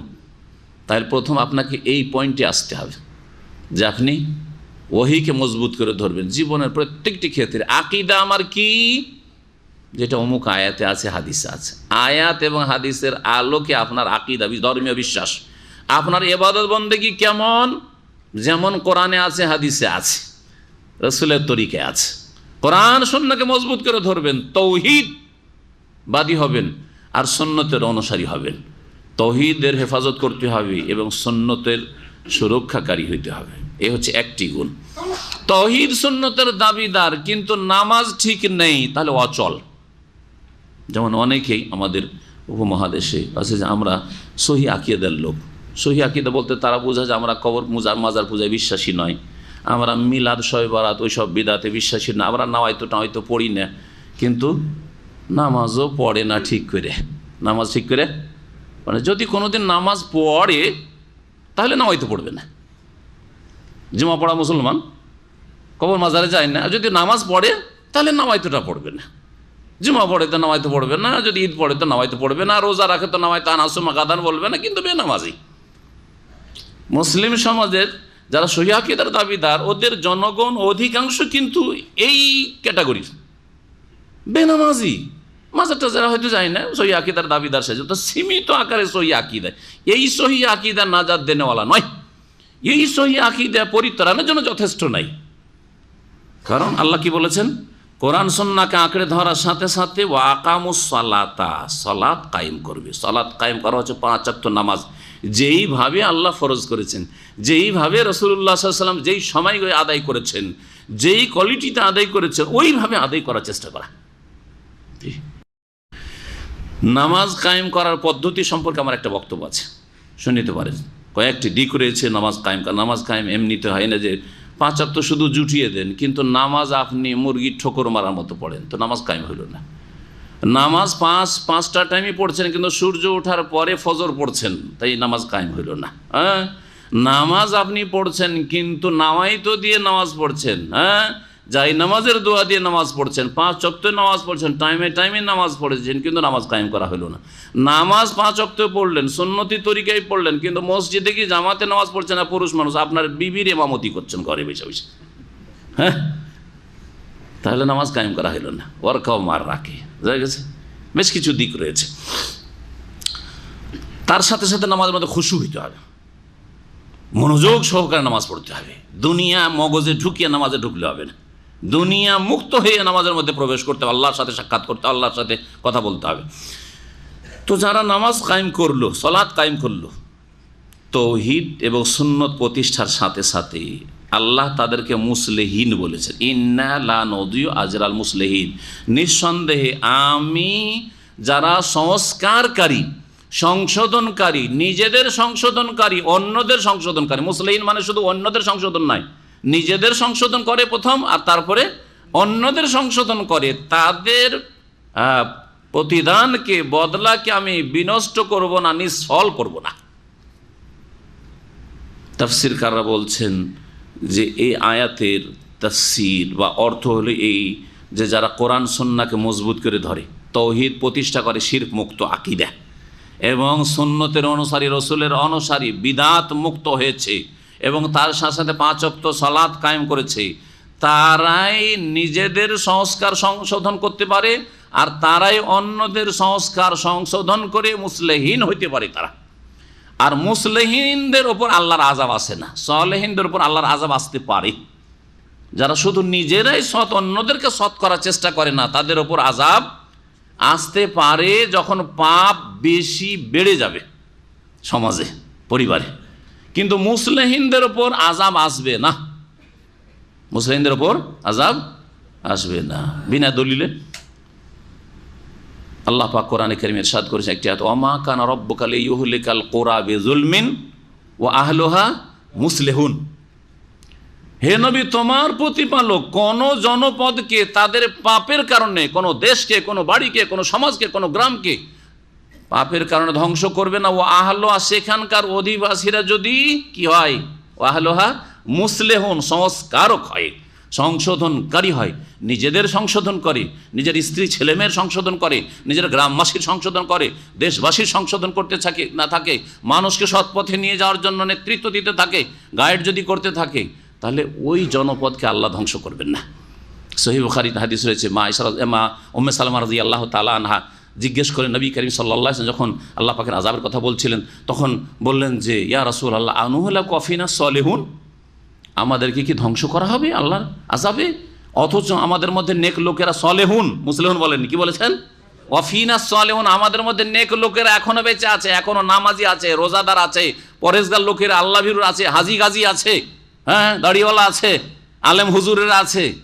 আনুহুলা কফিনা সলেহুন, আমাদের মধ্যে সৎকর্মশীল নেক লোকেরা আছে, তারপরেও কি আমাদেরকে ধ্বংস করে দেওয়া হবে? তখন জবাবে কি বলেছেন রাসূলুল্লাহ সাল্লাল্লাহু আলাইহি ওয়াসাল্লাম, নাম, হ্যাঁ, নেক লোকেরা থাকা সত্ত্বেও সমাজকে ধ্বংস করা হবে, দেশকে ধ্বংস করা হবে, বাড়িকে, পরিবারকে ধ্বংস করা হবে। ইজা কাসরা আল খাবাসু, যখন পাপাচার বেড়ে যাবে, পাপাচার যখন বেড়ে যাবে। আপনার বাড়িতে 10 জন সদস্য, 2 জন শুধু নামাজ পড়ে, 3 জন নামাজ পড়ে, পাপাচার বেড়ে আছে না নেই? হ্যাঁ, নামাজ যারা পড়ে না, আল্লাহ ওদেরকে হেদায়েত করুক, এই দোয়া দিয়ে যথেষ্ট, বললেন না। অথচ সংসারের কাজ যদি না করে দেয়, একটা দানা দিবেন না ছেলের বাপ, ঠিক না? কাজ না করে যদি বসে থাকে, 1 মাস বসে বসে খেতে চায়, তো বাড়ি থেকে তাড়িয়ে দিবেন, ঠিক না? আপনার বৌমা যদি রান্না করে না দেয়, তো বাড়ি থেকে তাড়িয়ে দিবেন, ছেলেকে বাধ্য করে যে তালাক দে তোর বউকে, বসে বসে খাওয়াবো নাকি? হ্যাঁ, কিন্তু নামাজ পড়ে না, বৌমাকে কিছুই বলছেন না। আল্লাহ ওকে বুঝ দিক, যেদিন বুঝবে নামাজ পড়বে, আল্লাহ ওকে হেদায়েত করুক, খুব ভালো হইলে এটা, তাহলে আল্লাহর আযাব আসবে না? অবশ্যই আযাব আসবে। এজা কাসর আল খাবাস, পাপাচার যখন বেড়ে যাবে, সালেহিনদের উপর আল্লাহর আযাব আসবে, কিন্তু মুসলিহিনদের উপর আল্লাহর আযাব আসবে না। যারা আমর বিল মারুফ করে নাহিল মুনকার, ভালো কাজে উপদেশ দিতে থাকে, অন্যায় কাজে বাধা দিতে থাকে, যতটা পারে, কেউ বল প্রয়োগ করতে পারলে বল প্রয়োগ করবে, নিচে নামবে না। আর বল প্রয়োগ যদি না করতে পারে, তাহলে কথার দ্বারা, আর কথাও যদি না বলতে পারে, মুখ বন্ধ করে দেওয়া হয়, তালা লাগিয়ে দেওয়া হয়, তাহলে নিজে তালা লাগাবেন না, নিজে বোবা সেজে যাবেন না। যদি তালা মেরে দেওয়া হয় মুখে, কথাই বলা যাচ্ছে না, জান চলে যাবে, তখন অন্তর থেকে ঘৃণা করে প্রতিবাদ জানাইতে হবে। বুঝা গেছে? জি। তো আল্লাহ পাক মুসলিহিনদের প্রশংসা করেছেন। অনুবাদকরা সৎকর্মশীল বলে তর্জমা করেছেন। আমি বুঝি না, বাঙালি অনুবাদকরা মুসলিহিনের তর্জমা সৎকর্মশীল বা সৎ এই বলে যে অনুবাদ করেছেন, তারা বুঝেন না, শুধু অনুবাদ করেন খ্যাতির জন্য। আল্লাহ পাক সলেহীন হচ্ছে সৎকর্মশীল, যে নিজে ভালো কাজ করে সে হচ্ছে সৎকর্মশীল। আর মুসলিহিন মানে সৎকর্মশীল না, নিজেও সৎ আর অন্যদেরকেও সৎ বানাবার চেষ্টা করে, রিফর্মার, জি, সংস্কারক, একে মুসলেহ বলা হয়। জি, মুজাদ্দিদ, একে মুসলিহিন বলা হয়। যারা ইসলামের চেষ্টা করছে, সমাজের লোকে ভালো করার চেষ্টা করছে, ভালো লোকের সংখ্যা বাড়াবার চেষ্টা করছে, খারাপ লোকের সংখ্যা কমাবার চেষ্টা করছে, তারা হচ্ছে মুসলিহিন। আর নিজের জীবনে সারা রাত যদি সিজদায় পড়ে থাকে, মুসলিহিন হইতে পারবে না। সলে হইতে পারবে, কিন্তু মুসলিহ হইতে পারবে না।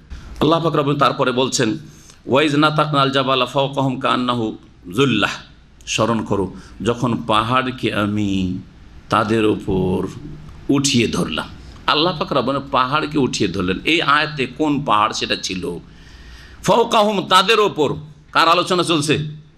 বনি ইসরাইলদের। বনি ইসরাইল, মূসা আলাইহিস সালাম যখন তাওরাত নিয়ে আসলেন, তো তাওরাত নিয়ে আসার পরে তাওরাতের বিধিবিধান খুব একটু কষ্টদায়ক ছিল, জটিলতা, তাতে তাফরীদ, শক্ত বিধিবিধান। কাপড়ে যদি পেশাব পায়খানা লেগে যায়, কেটে ফেলতে হবে। হ্যাঁ, শরীরে যদি লেগে যায় 7 বার করে ধুইতে হবে। হ্যাঁ, আর মেলা বিষয়, জটিলতা ছিল, অত সহজ ছিল না। কিন্তু তার আগে ওয়াদা করেছে যে মূসা, যে কিতাব নিতে আপনি যাচ্ছেন, আল্লাহর কিতাব, ওরা মেনে চলবো। ওয়াদা করেছে, আগে থেকে ওয়াদা করা আছে। যখন কিতাব আসলো আর দেখলো যে এসব বিধিবিধান না, এগুলো মানা যাবে না, মানতে পারবো না এগুলো। আল্লাহ বলেছেন, নবী তো জিজ্ঞেস করেছিল তোমাদেরকে, আগেই তো বলেছে যে মানবো, মানতে হবে তোমাদেরকে, মানতে। এমন নয় যে অসম্ভব, একটা হচ্ছে অসম্ভব নয়, কিন্তু কষ্ট ছিল সব বিধি। যেমন দিন ইসলাম সহজ, দিন ইসলাম কি সহজ, নবী সাল্লাল্লাহু আলাইহি ওয়াসাল্লাম বলেছেন, আল্লাহ কোরআনে বলেছেন, ওয়ামা জাআলা আলাইকুম ফিদ-দীনি মিন হারাজ, দিনের মধ্যে, দিন ইসলামে কোনো সংকীর্ণতা নেই, যেখানে মুশকিল সেখানেই আসান। সফরে যাচ্ছেন, 4 রাকাত নামাজকে 2 করে পড়েন, আসান হলো না? পানি পাচ্ছেন না, তেমন করলেন। আরে ফরজ গোসলে আছে, তারপর তেমন করে নিতে পারবেন, ঠিক না? পানি নেই সেজন্য, বা পানি ব্যবহার করতে পারছেন না, রোগ বেড়ে যাবে, আশঙ্কা আছে, তো তেমন করে নেন। এইভাবে দিনের ক্ষেত্রে দাঁড়িয়ে নামাজ পড়তে পারছেন না, অসুস্থ, বসে পড়তে পারছেন না, শুয়ে পড়েন, চোখের ইশারায় পড়েন, কিন্তু নামাজ পড়তে হবে, হুঁশ আছে, নামাজ পড়তে হবে। যে আমি নামাজ পড়বো না, কাপড় খারাপ, এইটা চলবে না। এত সহজ এটা দিন না, এটা হচ্ছে শয়তানের অনুসরণ করা। আজকাল অধিকাংশ মুসলিমরা যারা বেনামাজি, তাদের সবসময় কাপড় খারাপ থাকে, জানেন না? একজন আলেম রসিকতা করে বক্তব্য করতে গিয়ে বলছে যে মহিলাদের তো 1 সপ্তাহ খারাপ থাকে, কিন্তু বেনামাজিদের গোটা বছর খারাপ থাকে, গোটা বছর কাপড় খারাপ থাকে, ঠিক না? জি, আফসোসের কথাই বেনামাজিদের ওপর। তো এই ইহুদিরা, বনি ইসরায়েলরা যখন তাওরাত আসলে বলছে না, মানতে পারবো না, আল্লাহ পাক রব্বুল আলামিন তুর পাহাড়কে তাদের মাথার ওপর উঠিয়ে ধরে দিলেন যে মানবে না, পিষে দেবো, চাক্কি পিষা করে পিষে দেবো। তাহলে মানবো। জি হ্যাঁ, এখানে শুধু আল জাবাল পাহাড় বলা হয়েছে, কোন পাহাড় ছিল বলা হয়নি, কিন্তু সূরা বাকারাতে 2 জায়গায় বলা হয়েছে ওয়া রাফানা ফাওকাকুম আত-তুরা। এখানে নাতাকনা, নাতাকা ওখানে রাফা, তাহলে বোঝা গেল নাতাকা মানে উঠিয়ে ধরা, রাফা মানে উঁচা করে ধরা। তাদের মাথার উপর আল্লাহ কি ধরলেন? পাহাড়কে ধরলেন একবার। হ্যাঁ, কান্না হুজুল্লাহ, যেন মনে হচ্ছিল মেঘমালা, তুর পাহাড় মেঘের মতো মাথার উপর চলে এসছে, মানবি না তুর পাহাড় পড়লো তোদের ওপর। জি হ্যাঁ, ওয়াজান্নু, তাদের বিশ্বাস হয়ে গেল, তারা নিশ্চিত হয়ে গেল, আন্নাহু ওয়াকিউম বিহিম, যে এই তুর পাহাড় আমাদের উপর ভেঙে পড়লো। কি পড়লো? আল্লাহ বললেন খুযু মা আতাইনাকুম, মূসা আলাইহিস সালামের মাধ্যমে, যা তোমাদেরকে প্রদান করেছি তাওরাত, তা মজবুত করে ধরো, বেকুয়া, মজবুত করে শক্তভাবে ধারণ করো। ওয়াজকুরু মা ফি, আর তাওরাতে যেসব বিধিবিধান রয়েছে, হুকুম আহকাম রয়েছে, সেগুলি তোমরা চর্চা করো, সেগুলিকে স্মরণ করো, মানে চর্চা করো, শিক্ষালাভ করো, একে অপরকে শিখাও। লাআল্লাকুম তাত্তাকুন, যাতে করে তোমরা পাপ মুক্ত হইতে পারো, আল্লাহ ভীরু হইতে পারো। এখান থেকে ইহুদিদের কথা আলোচনা শেষ হলো। আল্লাহ পাক রব্বুল তারপরে আদম আলাইহিস সালামকে সৃষ্টি করলেন, এবং আদম আলাইহিস সালামের পৃষ্ঠদেশ থেকে যত আদম সন্তান কিয়ামত পর্যন্ত পৃথিবীতে এখন পর্যন্ত জন্ম নিয়েছে আর বর্তমানে আছে আর কিয়ামত পর্যন্ত আসবে, সকলকে আল্লাহ পাক ধারণ করলেন, আর সকলের কাছে সাক্ষী নিলেন যে আমি কি তোমাদের রব। এই তাফসীরকে অনেকে দুনিয়ার যুক্তি দিয়ে অসম্ভব মনে করেছে। কিছু অসম্ভব নয়, আজকের সায়েন্স প্রমাণ করে দিয়েছে। গবেষক ওলামারা বলছেন যে আজকের সায়েন্স বিজ্ঞান প্রমাণ করে দিয়েছে যে মানুষের কাছে অসম্ভব না, তো আল্লাহর কাছে অসম্ভব কি? এই যে শুক্র কীট বুঝেন, শুক্রতে যে ছোট ছোট কীট আছে, এগুলো মেডিকেল সায়েন্সে সুবহানাল্লাহ সারা পৃথিবীতে যত মানুষের শুক্র রয়েছে, সবগুলি থেকে শুক্র কীটকে যদি একটা ছোট প্লেটে না চলে আসবে। আর শুক্র কীটে কত যে অসংখ্য, শুক্রতে যে কত শুক্র কীট আছে, যেগুলির একটা থেকে একটা শিশু জন্মায়। তাহলে বীর্যের সাথে শুক্রর সাথে কত যে শুক্র কীট আল্লাহ পাক পয়দা করে রেখেছেন, সেগুলিকে সারা পৃথিবীর শুক্রগুলিকে যদি বীর্যকে জমা করা হয়, সেগুলি থেকে ওই শুক্র কীটগুলিকে তো একটা ছোট প্লেটে চলে আসবে, গবেষকরা বলছে। তাহলে এটা যদি সায়েন্সে বলতে পারে, তো রব্বুল আলামিন আহকামুল হাকিমিন, তিনি সর্বশক্তিমান, আদম আলাইহিস সালামের পৃষ্ঠদেশ থেকে সমস্ত আদম সন্তানগুলিকে গ্রহণ করলেন, আর তারপর সবগুলির কাছ থেকে সাক্ষী নিলেন। এই জগৎটাকে, এই সাক্ষী নেওয়ার জগৎটাকে বলা হয়েছে আলামুজ্জার। যার মানে হচ্ছে পিপিলিকা, পিপিলিকার মতো ক্ষুদ্র ক্ষুদ্র পিপিলিকাতে বোঝানো হয়েছে। আজকাল সায়েন্সে বলছে যে যা চোখে দেখতে পায় না, কিন্তু শুক্রের মধ্যে, বীর্যের মধ্যে ওই শুক্র কীটগুলি আছে, এটা সায়েন্সে বলছে, সেই জন্য জানছেন না। তো জানতেনই না আপনিও, সায়েন্সে না বুঝলে, তাই না? নবী সাল্লাল্লাহু আলাইহি ওয়াসাল্লাম সাহাবীরা এসব জানতেন না, জানতেন যে নুতফা, বীর্য, কিন্তু বীর্যতে যে এত অসংখ্য কীট আছে জানতেন না। সায়েন্সে আরো আল্লাহ পাকের ওয়াহদানিয়াত, একত্ব প্রমাণ করে দিচ্ছে। আল্লাহ পাক রব্বুল আলামিন যে তিনি সত্য মাবুদ প্রমাণ করে দিচ্ছে। দিন ইসলাম যে সত্য, তার সত্যতা প্রমাণ করে দিচ্ছে। এগুলি জানার পরে যারা ইসলাম গ্রহণ করছে, তাদের ইসলাম হচ্ছে সত্য ইসলাম। সারা পৃথিবীর কোনো শক্তি সে ইসলাম কেড়ে নিতে পারে না। আরও ইয়াকিন বেড়ে যাদাতুম ঈমানা। এগুলি হচ্ছে আল্লাহ পাকের পার্থিব নিদর্শন, পার্থিব আয়াত। আল্লাহ পাকের আয়াত দুই রকম, এক হচ্ছে কোরআনে কারীমের আয়াত, ইসলামের বিধিবিধান, আর এক হচ্ছে সৃষ্টি জগতে আল্লাহ পাক বহু নিদর্শন রেখেছেন আল্লাহকে চেনার জন্য। তো এখন আল্লাহ পাক কি বলছেন শোনেন, স্মরণ করো। ওয়াইজ আখাযা রব্বুকা, তোমার প্রতিপালক যখন গ্রহণ করলেন, মিমবানি আদম সন্তান হতে, মিন যুহুরিহিম অর্থাৎ আদম সন্তানদের পৃষ্ঠদেশ হতে, যুররিয়াতাহুম তাদের সন্তান সন্ততিকে, তাদের বংশধরকে আল্লাহ গ্রহণ করলেন, আল্লাহ হাতে নিলেন। ওয়া আশহাদাহুম আলা আনফুসিহিম, এবং তাদের নিজেদের ওপর তাদেরকে সাক্ষী বানিয়ে জিজ্ঞেস করলেন। শাহেদা মানে নিজে সাক্ষী দেওয়া, সাক্ষ্য প্রদান করা, আর আশহাদা মানে সাক্ষী নেওয়া। তো ওয়া আশহাদাহুম তাদের কাছ থেকে আল্লাহ সাক্ষী নিলেন, আলা আনফুসিহিম তাদের ওপর, মানে নিজেরা নিজেদের ওপর সাক্ষী দিল। কি সাক্ষী দিল? আল্লাহ জিজ্ঞেস করলেন যে আলাস্তু বিরাব্বিকুম, আমি কি তোমাদের প্রতিপালক নই? আমি কি তোমাদের সৃষ্টিকর্তা নই?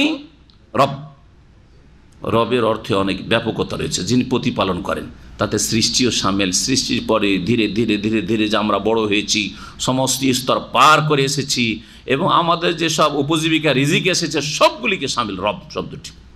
প্রতিপালনকারী, পালনকর্তা রব। আমি কি তোমাদের প্রতিপালক নই? যিনি রব, তাঁর ইবাদত করতে হবে।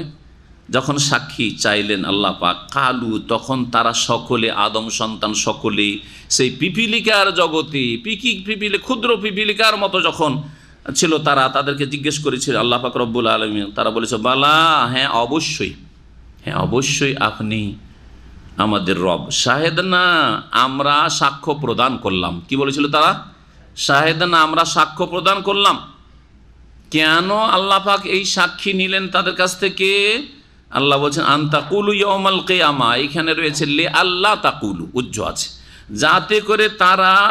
যাতে করে তোমরা না বলতে পারো, যাতে করে তোমরা না বলতে পারো কিয়ামতের দিবসে, ইন্না কুন্না আন হাযা গাফিলিন, আমরা এই আল্লাহ পাকের রুবুবিয়ত, প্রভুত্ব এবং ইবাদত থেকে অনবহিত ছিলাম, উদাসীন ছিলাম, অজ্ঞ ছিলাম, আমরা তো জানতাম না কিছু। এই কথা না বলতে পারো, কিন্তু আমাদের মনে আছে কি, হ্যাঁ, যে ওই আলামুজার, সে পিপিলিকার জগতে আল্লাহ পাক আমাদের প্রত্যেকের কাছ থেকে, সৎ ও অসৎ, মুসলিম অমুসলিম, নাস্তিক আস্তিক, হ্যাঁ, সকলের কাছ থেকে আল্লাহ পাক সাক্ষী নিয়েছেন। আর সকলে বলেছে বালা, শাহেদ না, হে আল্লাহ, হ্যাঁ তুমি আমাদের রব, আমরা সাক্ষী দিচ্ছি। মনে নেই।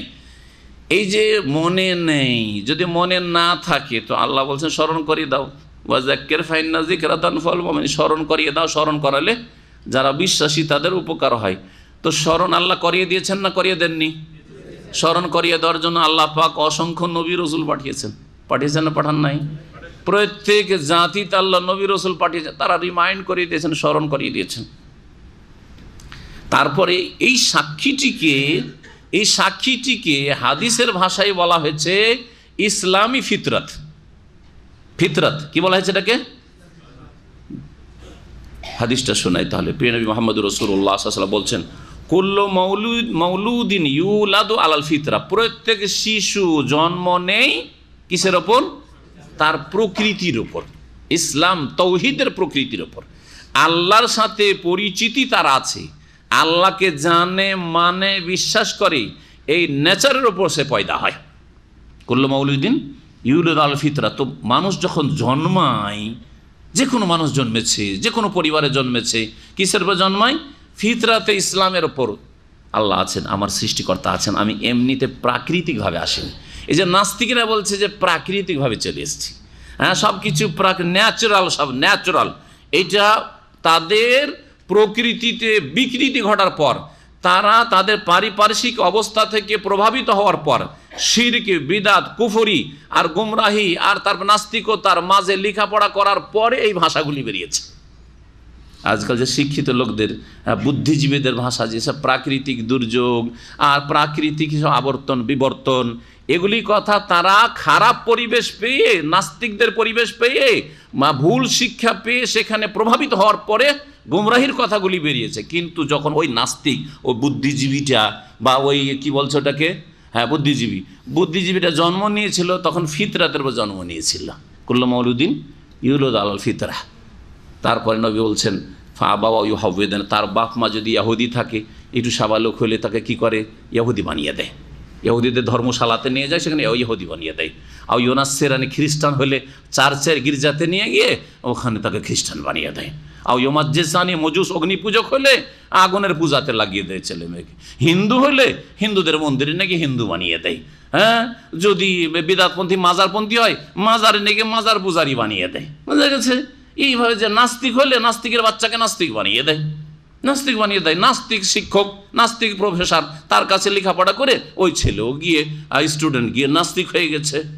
পারিপার্শ্বিক অবস্থার কাছে, বাপের কারণে, মায়ের কারণে হোক, অথবা শিক্ষকদের কারণে হোক, বা শিক্ষা অঙ্গনের কারণে হোক, অথবা সমাজ যে অসৎ সমাজ, সেই অসৎ সমাজের কারণে হোক, যদি আসল ফিতরাতের উপর ছেড়ে দেওয়া হয়, প্রভাবিত না হয়, কোনো পরিবেশের সাথে সে মিশেনি, প্রভাবিত হয়নি, সে আসল ফিতরাতের ওপর আছে।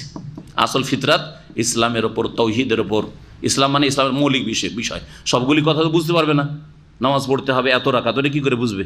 কিন্তু আমার স্রষ্টা আছে, আমি এমনিতে পয়দা হইনি। হ্যাঁ, আর আমি যখন পৃথিবীতে একদিন এসেছি, একদিন ছিলাম না, নিশ্চিহ্ন ছিলাম, তারপরে আমার অস্তিত্বহীন ছিলাম, অস্তিত্ব এসেছে, তো একদিন পৃথিবী থেকে চলে যাব। এই ধরনের যেগুলো মৌলিক বিষয়, রব সম্পর্কে জ্ঞান। আলাস্তু বিরব্বিকুম, আল্লাহ জিজ্ঞেস করেছেন রব সম্পর্কে, প্রকৃতির নেচারে রাখা আছে যে আমার রব আছে প্রত্যেক শিশুর মধ্যে। আল্লাহ পাক রব্বুল আলামিন তারপরে বলছেন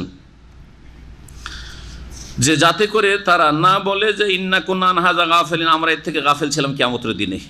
আন তাকুলু ইয়াউমাল কিয়ামাতি ইন্না কুন্না আন হাযা গাফিলিন, আও তাকুলু, অথবা এই কথা না তোমরা বলো যে ইন্নামা আশরাকা আবাউনা মিন কাবলু, এর পূর্বে আমাদের পূর্বপুরুষরা শিরিক করেছে, আমরা কি করব? তোমরা সাক্ষী দিয়ে এসেছো, আর পূর্বপুরুষ কি করলো সেটা দেখার বিষয় নেই, তোমার সাক্ষীর ওপর তুমি থাকো। যাতে করে তোমরা এই কথা না বলো ইন্নামা আশরাকা আবাউনা মিন কাবলু, এর পূর্বে আমাদের পূর্বপুরুষরা শিরিক করেছে, ওয়া কুন্না যুররিয়াতাম মিন বাদিহিম, আর তাদের পরে আমরা তাদেরই বংশধর ছিলাম, সন্তান সন্ততি ছিলাম, সুতরাং আমরা বাপদাদার অনুকরণ করেছি, এই কথা চলবে না, বাপদাদা ধর্ম মানলে চলবে না। আফাতুহলিকুনা বিমা ফাআলাল মুবতিলুন, ওই লোকেরা যদি বলে যে আমাদের পূর্বপুরুষরা এরকম করেছে, শিরিক করেছে, আমরাও শিরিকের ধর্ম করেছি, এটা চলবে না। তাই তারা আরও বলবে, এই ছেলেরা বা পরবর্তীকালে লোকেরা, আফাতুহলিকুনা, হে আল্লাহ আমাদেরকে কি ধ্বংস করে দেবে, বিমা ফাআলাল মুবতিলুন, যারা বিভ্রান্ত, তারা যা করেছে, বিভ্রান্তরা যা করেছে তাদের কর্মের কারণে আমাদের কি ধ্বংস করে দেবে? মানে আমরা তো এইসব শিরকি ধর্ম পালন করা শুরু করি না, আমাদের পূর্বপুরুষরা করতো, দেখা দেখি আমরা করেছি, তো আমাদেরকে কেন ধ্বংস করবে? হ্যাঁ, তোমাদেরকে এই জন্য যে তোমরা সাক্ষ্য প্রদান করেছো, এবং তোমাদেরকে এই সাক্ষ্য সম্পর্কে স্মরণ করিয়ে দেওয়ার জন্য আম্বিয়া রসুল পাঠানো হয়েছে, কিতাব নাজিল করা হয়েছে, আসমানি গ্রন্থ এসেছে। ওয়া কাযালিকা নুফাসসিলুল আয়াত, আর এইভাবে আমি আয়াতসমূহকে বা বিধানাবলীকে বিশদভাবে বর্ণনা করি, ওয়ালা আল্লাহুম ইয়ারজিউন, যাতে করে তারা ফিরে আসে। আল্লাহ পাক তারপরে বলছেন ওয়াতুলু আলাইহিম নাবা আল্লাযী আতাইনাহু আয়াতিনা, হে নবী তুমি পড়ে শোনাও। তালা ইয়াতুলু মানে পাঠ করা, তিলাওয়াত করা। ওয়াতুলু আলাইহিম তাদেরকে পড়ে শুনিয়ে দাও, নাবা আল্লাযী আতাইনাহু আয়াতিনা, ওই লোকের কাহিনী, নাবা মানে খবর, সংবাদ, ওই লোকের ঘটনা বা ওই লোকের কাহিনী, আল্লাযী আতাইনাহু আয়াতিনা, যাকে আমার নিদর্শনাবলী দিয়েছিলাম, যাকে আমার নিদর্শনাবলী দিয়েছিলাম। ফানসালাখা মিনহা, তা থেকে সে বেরিয়ে পড়েছিল, তা পরিহার করে সে বেরিয়ে, ইনসালাখা মানে, ইনসালাখ বলা হয় চামড়া ছড়িয়ে নেওয়াকে, গরু ছাগলে যে চামড়া খালিয়ে নেওয়া হয় এটাকে ইনসালাখা বলা হয়। জি, সালাখা আসলখ।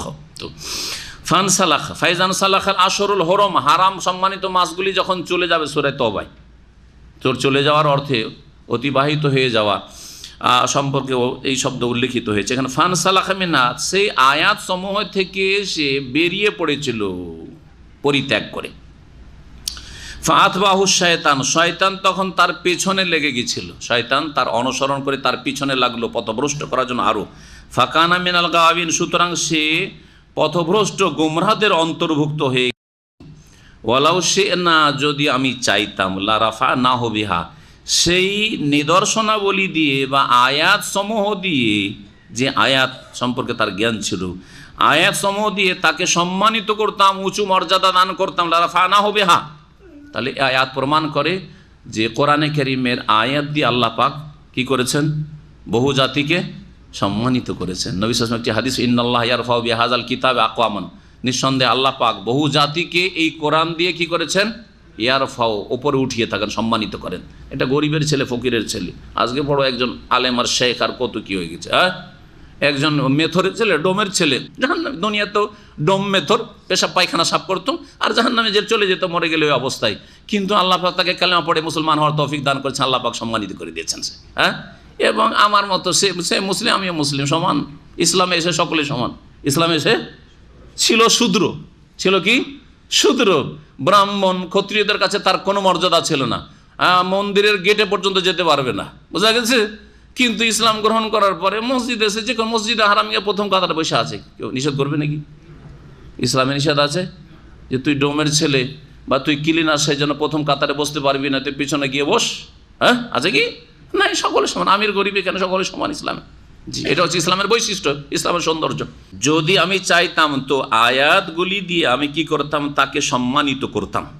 হ্যাঁ, ওই হাদিস আছে ওয়ায়াদাউ বিহি আখারিন, আর বহু জাতিকে আল্লাহ পাক কোরআন দ্বারা কি করেছেন, লাঞ্ছিত, অপদস্থ করেছেন। তো এই ব্যক্তি, যেই ব্যক্তি সম্পর্কে বলা হয়েছে তাফসির পরে বলছি, আয়াত দুটি শেষ করিনি বা তিনটি শেষ করিনি, একই ঘটনার সাথে এই আয়াতগুলি সম্পর্ক রয়েছে। আল্লাহ পাক বলছেন ওয়ালাউ শে না, আমি যদি চাইতাম, লা রাফানাহু বিহা, ওই ব্যক্তি, যেই ব্যক্তিকে আমি আয়াত দিয়েছিলাম কিন্তু আয়াতগুলিকে উপেক্ষা করেছিল, শয়তান তার পিছে লেগে গেল, শয়তান তাকে বিভ্রান্ত করলো আর সে গুমরাহির শিকার হলো, ওই ব্যক্তিকে যদি আমি চাইতাম তো এই আয়াতগুলি দিয়ে সম্মানিত করতাম, উঁচু স্থান দান করতাম। ওয়ালাকিন্নাহু আখলাদা ইলাল আরদ, কিন্তু সে পৃথিবীর দিকে ঝুঁকে পড়ল। হ্যাঁ, দুনিয়ামুখী হয়ে গেল, পেট পূজারি হয়ে গেল। আখলাদা ইলাল, আখলাদা মানে স্থায়ী হয়ে যাওয়া। মনে করলো যে দুনিয়া আমার জন্য স্থায়ী, টাকা পয়সা আমার চিরকাল থাকবে, ধন সম্পদ আমার চিরকাল থাকবে, এ দুনিয়ার সামগ্রী আমার আসল কাজে আসবে। ওয়ালাকিন্নাহু আখলাদা ইলাল আরজের আরেকটি অর্থ করতে পারেন, ভাব অর্থ, সেটা হচ্ছে সে পৃথিবীকে কামড়ে ধরলো। পৃথিবীকে কি করলো? কামড়ে ধরলো। এই পরিভাষা আমরা ব্যবহার করি, তাই না? দুনিয়াকে কামড়ে ধরে আছে, ঠিক। তো ওই ব্যক্তি দুনিয়ার দিকে ঝুঁকে পড়লো, আখলাদা ইলাল আর, দুনিয়ার দিকে ঝুঁকে পড়লো। ওয়াত্তাবা হাওয়াহু, আর যখন মানুষ দুনিয়ার দিকে, পয়সার দিকে, নেতৃত্বের দিকে, দিন ছেড়ে দিই, দিনের সাথে সাথে দুনিয়া আসলে অসুবিধা নেই। দিন ইসলাম ঠিক আছে, আল্লাহ নেতা বানিয়েছেন, শাসক বানিয়েছেন, কোনো অসুবিধা নেই, ভালো কথা। হ্যাঁ, দিন ঠিক আছে আর তারপর আল্লাহ অঢেল ধন সম্পদ দিয়েছেন, কোনো অসুবিধা নেই। দুনিয়া অর্জন করতে, দুনিয়া উপার্জন করতে দিন ইসলাম কখনো বাধা সামান্য সৃষ্টি করেনি। হ্যাঁ, হারাম, নাজাইজ, অন্যায়, অবৈধ উপায় নয়। জি, তো দিনকে উপেক্ষা করে যারা কি করে, দুনিয়ামুখী হয়ে যায়, দুনিয়ার দিকে ঝুঁকে পড়ে, ওয়াত্তাবা হাওয়াহু, তারা কি করে, কুপ্রবৃত্তির অনুসরণ করে, মনের পূজা শুরু করে, মনে যা লাগে তাই করে। আল্লাহ পাক বলছেন যে যখন দুনিয়ামুখী হয়ে গেল, দুনিয়ার দিকে ঝুঁকে পড়লো ওই ব্যক্তি, ওয়াত্তাবা হাওয়াহু, আর সে কুপ্রবৃত্তির অনুসরণ করলো, তার এইরকম হয়ে গেল। ওর একটি খুব নিকৃষ্ট উদাহরণ আল্লাহ দিচ্ছেন, নিকৃষ্ট উপমা পেশ করেছেন। ফামাসালুহু কামাসালিল কালবি, এই শ্রেণীর লোক বা এই ব্যক্তির আর এই ব্যক্তির মতো যার চরিত্র, যার কথা উল্লেখ করা হইল আয়াত দুটিতে, এর উদাহরণ হচ্ছে, দৃষ্টান্ত হচ্ছে কুকুরের মতো। কামাসালিল কালবি, কুকুরের মতো। কুকুর কি করে? ইন তাহমেল আলাইহি ইয়ালহাস, তাহমেলের দুটি তাফসীর করা হয়েছে, যেটা প্রসিদ্ধ, অধিকাংশ তাফসীরকার তাফসীর করেছে, সেটা হচ্ছে তাকে যদি তাড়া দাও, কুকুরকে যদি পিছন দিক থেকে তাড়া দেন, তা হামালায় হামলা মানে হামলা করা, যেটা বলি হামলা করা মানে তাড়া, হামলা করলে তাড়াইতে হয় না? তো যদি কুকুরকে তাড়াও তো কি করে? ইয়ালহাস, তখনও জিহ্বা বের করে হাঁপাতে থাকে। লাহাস বলা হয় জিহ্বা বের করাকে। মানুষ বা অন্য অন্য প্রাণী জিহ্বা বের করে কখন? হ্যাঁ, ক্লান্ত, হাঁপিয়ে গেলে, দৌড়তে দৌড়তে হাঁপিয়ে গেছে তখন। কিন্তু কুকুর জিহ্বা বের করে সবসময়, সবসময় জিহ্বা বের করে থাকে। একমাত্র কুকুর সবসময় জিহ্বা বের করে থাকে। ও দৌড়লেও জিহ্বা বের করে, আর যদি দাঁড়িয়ে থাকে তবুও জিহ্বা বের করে থাকে। আল্লাহ পাক ওই একবারে কুকুর, জঘন্য এই সৃষ্টির বা এই নিকৃষ্ট সৃষ্টির আল্লাহ পাক একটি উদাহরণ দিচ্ছেন ওই মানুষের, যে দুনিয়াকে কামড়ে ধরেছে, দুনিয়ার দিকে ঝুঁকে পড়েছে, দিনকে পিছনে ছেড়ে দিয়েছে, আর কুপ্রবৃত্তির অনুসরণ করেছে, আর আয়াতের জ্ঞান থাকা সত্ত্বেও আয়াত থেকে, আল্লাহ পাকের বিধান থেকে বেরিয়ে গেছে, বেআমল হয়ে গেছে, পাপে লিপ্ত হয়েছে, এই শ্রেণীর লোক। আল্লাহ পাক বলছেন যে ওর উপমা হচ্ছে কামাসালিল কালবে, কুকুরের মতো। ইন তাহমেল আলিস, তাকে যদি তাড়া দাও, ইয়ালহাস, তখনও জিহ্বা বের করে হাঁপাতে থাকে। আওতাত রখু, আর তাকে যদি ছেড়েও দাও যে না তাড়াবো না, থাক, দাঁড়িয়েই থাক কুকুরটা, ইয়ালহাস, তবুও জিহ্বা বের করে হাঁপাতে থাকে, জিহ্বা বের করে তাও হাঁপাতে থাকে। যালিকা মাসালুল কওমিল্লাযিনা কাযাবু বিআয়াত, এই হচ্ছে উপমা ওই জাতির, যালিকা মাসালুল কওম, ওই জাতির উপমা, আল্লাযিনা কাযাবু বিআয়াতিনা, যারা আমার আয়াতসমূহকে অমান্য করেছে, মিথ্যা প্রতিপন্ন করেছে। ফাকসুসিল কাসাসা, সুতরাং হে নবী তুমি কাহিনী বর্ণনা করে দাও। কাসাস কাহিনী, কিচ্ছা কাহিনী বয়ান করো, কিন্তু সত্য কিচ্ছা কাহিনী বয়ান করবে। কিচ্ছা কাহিনী মানে উদ্ভট কিচ্ছা কাহিনী বয়ান করবেন না। ইসলামের আকিদা তৌহিদ সুন্নত বিরোধী বিদাতি কিচ্ছা কাহিনী বয়ান করবেন না। যেমন এক শ্রেণীর লোকেরা ধর্মের নামে অনেক কিচ্ছা কাহিনী বানাওয়াড় বয়ান করে, আর যেগুলি সহি আকিদা বিরোধী, আল্লাহ ছাড়া অন্যকে আলেমুল গায়েব বানিয়ে দেওয়া, অন্য অসাধারণ ক্ষমতা রাখে, সাত আকাশের উপরে পাগল চলেই গেল, যাওয়ার পরে হারিয়েই গেল, আর পাগলারে করে চিল্লাচর খোঁজ পাওয়া যায় না, আর চালাই শব্দই নেই। হ্যাঁ, এগুলো কিচ্ছা বয়ান করা যাবে না, এগুলো ইসলামী আকিদা বিরোধী কথা। জি হ্যাঁ, তো সহি সত্য যেগুলো বানাওয়াট কিচ্ছা কাহিনী নয়, বহু কিচ্ছা কাহিনী আছে যেগুলো থেকে শিক্ষার বহু বিষয় রয়েছে। এইসব কিচ্ছা কাহিনী বয়ান করেন। আল্লাহ পাক বলছে ফাকসুসিল কাসাস, হে নবী তুমি কাহিনী বর্ণনা করো, লাআল্লাহুম ইয়াতাফাক্কারুন, যাতে করে তারা চিন্তাশীল হয়, কিচ্ছা থেকে কিছু শিখতে পারে, কাহিনী থেকে শিখতে পারে। সাআ মাসালানিল কওম, ওই জাতির দৃষ্টান্ত বড়ই জঘন্য, আল্লাযীনা কাযযাবু বিআয়াতিনা, যারা আমার আয়াতসমূহকে মিথ্যা মনে করেছে, ওয়া আনফুসাহুম কানু ইয়াজলিমুন, আর তারা নিজেদের উপর জুলুম করেছে, তাদের দৃষ্টান্ত বড়ই নিকৃষ্ট দৃষ্টান্ত। এই যে কুকুরের সাথে তুলনা করা হলে সেটা বলা হচ্ছে। এখানে একটি কথা বলতে চেয়েছিলাম, ইন তাহমিল আলাইহি, এর তাফসীর কি বললাম, যদি তাকে তাড়া দাও। এটা হচ্ছে প্রসিদ্ধ তাফসীর। কেউ কেউ তাফসীর করেছে হামালা আহমল মানে বোঝা চাপিয়ে দাও।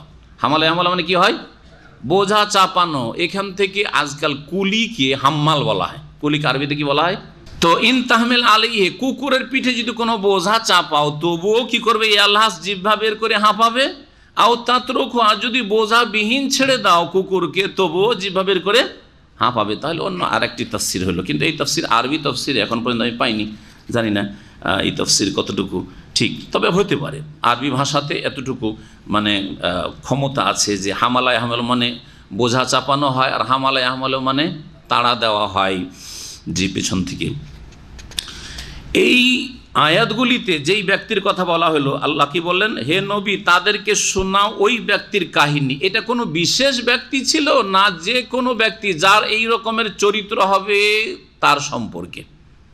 এই ব্যাপারে মুফাসসিরিনদের বিভিন্ন মতামত রয়েছে। একদল মুফাসসিররা বলছেন যে এটাকে কোনো একটা ব্যক্তির কিসসা বলে, একজন লোক এই চরিত্রে ছিল আর তার সম্পর্কে এই আয়াতগুলি নাযিল হয়েছে, যার নাম বালআম বিন বাউর বা বাউরা ছিল। এই কিসসাটি তাফসীরের কিতাবে খুব প্রসিদ্ধ কিসসা, যে সে দিনের জ্ঞান রাখত, দিনের জ্ঞান রাখা সত্ত্বেও সেই ব্যক্তি গুমরাহির শিকার হয়েছিল। শয়তান তখন তার পিছনে লেগে গেল আর তাকে একবারে গুমরাহ করে দিল, আর দুনিয়ামুখী হয়ে গেল দিন পর পরে। এইসব কিসসা ইসরায়েলি বিভিন্ন রেওয়ায়ত রয়েছে। এছাড়াও এই বালাম বিন বাউরা ছাড়াও আরও কিসসা বয়ান করা হয়েছে, সেগুলি ঠিক কিনা আল্লাহ ভালো জানেন। তবে যারা বলেছেন যে এটা যে কোনো এমন অসৎ ব্যক্তির সম্পর্কে বর্ণনা করা হয়েছে যার হবে এই চরিত্র, তাই না আয়াতে না, আল্লাহর আয়াত তাকে দেওয়া হয়েছে, মানে ইসলামের জ্ঞান ছিল, কোরআন হাদিসের জ্ঞান হাসিল করেছে, কিন্তু তারপরে আমল করলো না। কোরআনে হাদিসের জ্ঞান হাসিল করার পরে যদি শিরক বিদআতে লিপ্ত থাকে বা বেনামাজি হয়ে যায়, আমাদের সমাজে আছে, মাদ্রাসা পড়ে মৌলবী সমাজ নামাজ পড়ে না, এ আয়াত ফিট হবে কি হবে না? হ্যাঁ, ইসলামের জ্ঞান মাদ্রাসা পড়া জরুরি নয়, মাদ্রাসা পড়েননি কিন্তু আলহামদুলিল্লাহ দিন সম্পর্কে যথেষ্ট আপনাদের মতো অনেক জ্ঞান হাসিল করেছেন আর অনেক আলহামদুলিল্লাহ আমল করেছেন। তারপরে শেষ দিকে গিয়ে দুনিয়ার ফিতনায়, নেতৃত্বের ফিতনায় বা পয়সার ফিতনায় পড়ে হারাম ব্যবসায় অথবা জুলম অত্যাচারে আপনি কী হয়ে গেলেন, লেগে গেলেন, জুলুম করা শুরু করলেন। তাহলে দিন জানার পরেও, আল্লাহর বিধান সম্পর্কে জ্ঞান হাসিল করার পরে দিন থেকে দূরে সরে ফানসা রাখা মিনা, এইরকম যখন হয়ে যায় তখন শয়তান পিছনে লেগে চান্স পেয়ে যায় যে একে পেয়ে গেছি, এটা আমার এখন শিকারী বস্তু, তখন গুমরাহ করা আরও চেষ্টা করে। সুতরাং গুমরাহ হয়ে পড়ে। আর সেই ব্যক্তিকেই যদি চেষ্টা করতো তো কোরআনে কারীমের আয়াত দিয়ে, রসুলের হাদিস দিয়ে, দ্বীন ইসলামের জ্ঞান দিয়ে সে সম্মানিত হইতে পারতো। আপনি এখান থেকে যা শিখেছেন এটা দিয়ে যদি মনে করতেন তো দেশে গিয়ে আলহামদুলিল্লাহ একটা দাওয়াতের কাজ করতে পারতেন, আপনি একটা ইসলামী সেন্টার খুলতে পারতেন, কিছু একটা কিতাব দিয়ে বা কিছু যেসব দাওয়াতি যেগুলি সামগ্রী রয়েছে, উপায় উপকরণ, সেগুলি দিয়ে আপনি একটা ইসলামের খেদমতের কাজ শুরু করে দিতে পারতেন। তা না করে দেশে গিয়ে গ্রামে গিয়ে বেদিন হয়ে গেলেন আপনি। তো সম্মানিত না হয়ে আপনি লাঞ্ছিত, আল্লাহ আপনাকে লাঞ্ছিত করে দিলেন। কেন? ওয়ালাকিন আখলাদা ইলাল আরদ, দুনিয়ামুখী হয়ে গেলেন। দুনিয়ার দিকে ঝুঁকে পড়লেন। দুনিয়ার দিকে ঝুঁকে গিয়ে কেউ নেতৃত্বের ফিতনায়, কেউ পয়সার ফিতনাও, আর কেউ নারীর ফিতনায়, অনেকে নারীর ফিতনায় সারা জীবন ভালো চললো আর শেষ জীবনে গিয়ে নারীর ফিতনায় পড়ে জাহান্নামের রাস্তা ধরে নিল। অনেকে আল্লাহ পাক হেফাজত করে। আমি এমন লোককে চিনি 50 বছর পর্যন্ত তার চরিত্র ভালো ছিল, 50 যখন পার করে গেছে বয়স, সুবহানাল্লাহ, তারপরে জেনায় লিপ্ত, আর অহরহ জেনায় লিপ্ত, আউযুবিল্লাহ। তারপরে যদি তার ইসলাম সম্পর্কে জ্ঞান থাকে তার এই অবস্থা হয়। 40-50 পর্যন্ত দাড়ি রেখেছিল। আরে যারা রাখেননি গুনাহাতে আছেন, কিন্তু যেই ব্যক্তি দাড়ি রাখলো 30-40 পর্যন্ত, 50 পর্যন্ত দাড়ি রাখলো, আর তার শেষ জামানায় কোন ফিতনার যে শিকার হইলো, দাড়ি মুন্ডন করে নিল। আমি এইরকম লোক বেশ দেখেছি, আউযুবিল্লাহ। তাহলে এটা কি হচ্ছে? আখলাদাইলাল আরজ, দুনিয়ার দিকে ঝুঁকিয়ে পড়া বহু ক্ষেত্রে, বিশেষ করে নামাজের ক্ষেত্রে। নামাজি হওয়ার পর বেনামাজি হয়ে যাওয়া, এলেম হাসিল করার পরে বেআমল হয়ে যাওয়া, তারপরে হারামে লিপ্ত হয়ে যাওয়া, ইত্যাদি ইত্যাদি। এইরকম চরিত্র যাদের হবে তার উদাহরণ হচ্ছে কুকুরের মতো। মানে ওর ইসলামের জ্ঞান হাসিল করে লাভ কি? কুকুর যেমন সব অবস্থায় কি করে থাকে, জিহ্বা বের করে থাকে, তেমনি ইসলামের জ্ঞান হাসিল করে ওই জিহ্বা বের করে আছে, মানে বেআমল হয়ে আছে। আর ইসলামের জ্ঞান যদি হাসিল নাও করতো তবুও কুকুরের মতো জিহ্বা বের করে হাফসাচ্ছে। তারা বুঝতে পারছেন না? জি হ্যাঁ, এই হচ্ছে দৃষ্টান্ত আসলে।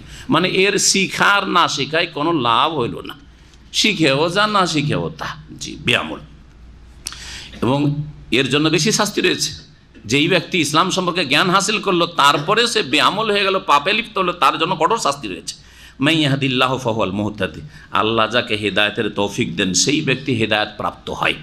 ওয়া মান ইউদলিল, আর আল্লাহ যাকে পথভ্রষ্ট করেন, ফাউলাইকা হুমুল খাসিরুন, বা যারাকে পথভ্রষ্ট করেন তারাই হচ্ছে ক্ষতিগ্রস্ত। তাহলে দোষ কি আল্লাহর? আল্লাহ জবরদস্তি করেছেন না, এখানে তাকদীরের দিকে ইঙ্গিত করা হয়েছে। কি তাকদীর? তকদিরের প্রথম স্তর হচ্ছে, 4টি স্তর রয়েছে। প্রথম স্তর কি কেউ বলতে পারেন? তকদির সম্পর্কে অনেক শুনছেন যারা নিয়মিত আমার ক্লাসে আসেন। তকদিরের প্রথম স্তর কি? আল্লাহ পাকের জ্ঞান, ইলমুল্লাহ, আল্লাহ পাকের জ্ঞান। তো যেই ব্যক্তি ইসলামের জ্ঞান হাসিল করলো, অনেক ভালো আমল, যখন 15, 16, 20 বছর, 25 বছর, 30 বছর বয়স ছিল, 5 ওয়াক্ত নামাজ পড়তো, আর মাশাআল্লাহ কোরআনে তফসির পড়তো, আর ইসলামের জ্ঞান হাসিল করেছে, মাদ্রাসায় পড়েছে অথবা ইসলামিক সেন্টারে শিক্ষা লাভ করেছে, করার পরে শেষ দিকে গিয়ে গুমরাহির শিকার হয়ে গেল, আমল ছেড়ে দিল, এলেম ছেড়ে দিল, কোরআন মুখস্থ করে ভুলে গেল, সারা বছর কোরআন ছুঁয়ে দেখে না। বহু হাফেজকে এখানে করে দেখি সারা বছর তো কোরআন ছুঁয়ে দেখে না। রমজান মাসে জিজ্ঞাসা করেছি কয় খতম, ইন্না লিল্লাহি ওয়া ইন্না, এক খতমও না, একটা খতম রমজান মাসে দেয় না। তাহলে বলেন এটা কি এই আয়াতগুলি তাদের উপরে ফিট হবে না? হ্যাঁ, যে আয়াত তো আল্লাহ দিয়েছিলেন, আতাইনাহু আয়াত ফানসালাখা মিনহা, কিন্তু সেখান থেকে ওই খাল চামড়া যেমন উঠানো হয় গরু ছাগল জবাই করার পরে, ওই রকম ইসলাম থেকে তারা এইরকম বেরিয়ে চলে গেল, ইসলামের বিধিবিধানকে বা আয়াতকে পরিহার করলো। জি, শয়তান তখন পিছনে লেগে গেল। এদের অবস্থা হচ্ছে কুকুরের মতো। জি, আল্লাহ পাক যেন আমাদের হেফাজত করেন। এই জন্য বেশি বেশি দোয়া করতে হয়, রব্বানা লা তুযিগ কুলুবানা বাদা ইয হাদাইতানা, আল্লাহ হেদায়েতের পর আমাদের অন্তরকে বাঁকা করে দিও না। তারপরে দিনের পর অটলতার জন্য নবী সাল্লাল্লাহু আলাইহি ওয়াসাল্লাম খুব বেশি বেশি দোয়া করেছেন। হ্যাঁ, রব্বানা আফরিগ আলাইনা সাবরান ওয়া সাব্বিত আকদামানা, শুধু জিহাদের ময়দানে নয়, আর শুধু দুশমনের সামনে নয়, বরং দিনের ওপর আল্লাহ পাক যেন পাকে আপনার দৃঢ় রাখেন, সুদৃঢ় রাখেন, প্রতিষ্ঠিত রাখেন। এইরকমই আল্লাহুম্মা মুকাল্লিবাল কুলুব সাব্বিত কলবি আলা দীনিক, ইয়া মুসাররিফাল কুলুব সাররিফ কুলুবানা আলা তাআতিক। তো আল্লাহ পাক বলছেন এখানে তকদিরের কথা। আল্লাহ পাকের এলেমে আছে, যে কথাটি বলছিলাম তকদিরের কথা, যে এই লোকটি প্রথম দিকে নামাজি থাকবে, ইসলাম শিখবে, কোরআন মুখস্থ করবে, মাদ্রাসায় পড়বে, ইসলাম সেন্টারে জ্ঞান অর্জন করবে, আর যেমনই 40 কাছে আসবে তখন নারীর ফিতনায় পড়ে যাবে। আল্লাহ ধাক্কা দিয়ে নারীর ফিতনায় ফেলেছেন না, সে নারীর ফিতনায় পড়েছে, সে নিজে নারীর ফিতনায় পড়েছে। আল্লাহর এলেমে সব আছে, কিন্তু সব জানছেন না। ওই 100 বছর বাঁচবে বা 80 বছর বাঁচবে, আল্লাহ জানছেন না। আল্লাহ জানছেন যে যখন 40 বয়স হবে তখন মহিলার ফিতনায় পড়ে যাবে, বা পয়সার ফিতনায় পড়ে যাবে, সুদের ফিতনায় পড়ে যাবে, জুয়ার ফিতনায় পড়ে যাবে, অথবা সে নেতৃত্বের ফিতনায় পড়ে যাবে, জুলুম অত্যাচারের ফিতনায় পড়ে যাবে, কাউকে খুন করে দিবে, দিন ইসলাম থেকে তখন কি হয়ে যাবে, বেরিয়ে চলে যাবে পুরোপুরি অথবা আংশিকভাবে। এই লোকের উদাহরণ ইসলাম জানার পরেও যখন এইরকম হয়ে গেল, কুকুরের মতো, কুকুর সর্ব অবস্থায় হাঁপায় আর জিভা বের করে থাকে, এর শিখা না শিখা বরাবর ওই কুকুরের মতো অবস্থা। আল্লাহ পাক যাকে হেদায়েতের তৌফিক দেন, তো হেদায়েত আল্লাহর কাছে এই জন্য চাইতে হবে এবং আপনার যথাসাধ্য চেষ্টা চালাইতে হবে যে আমি দিনের ওপর থাকবো, হেদায়েতের ওপর থাকবো।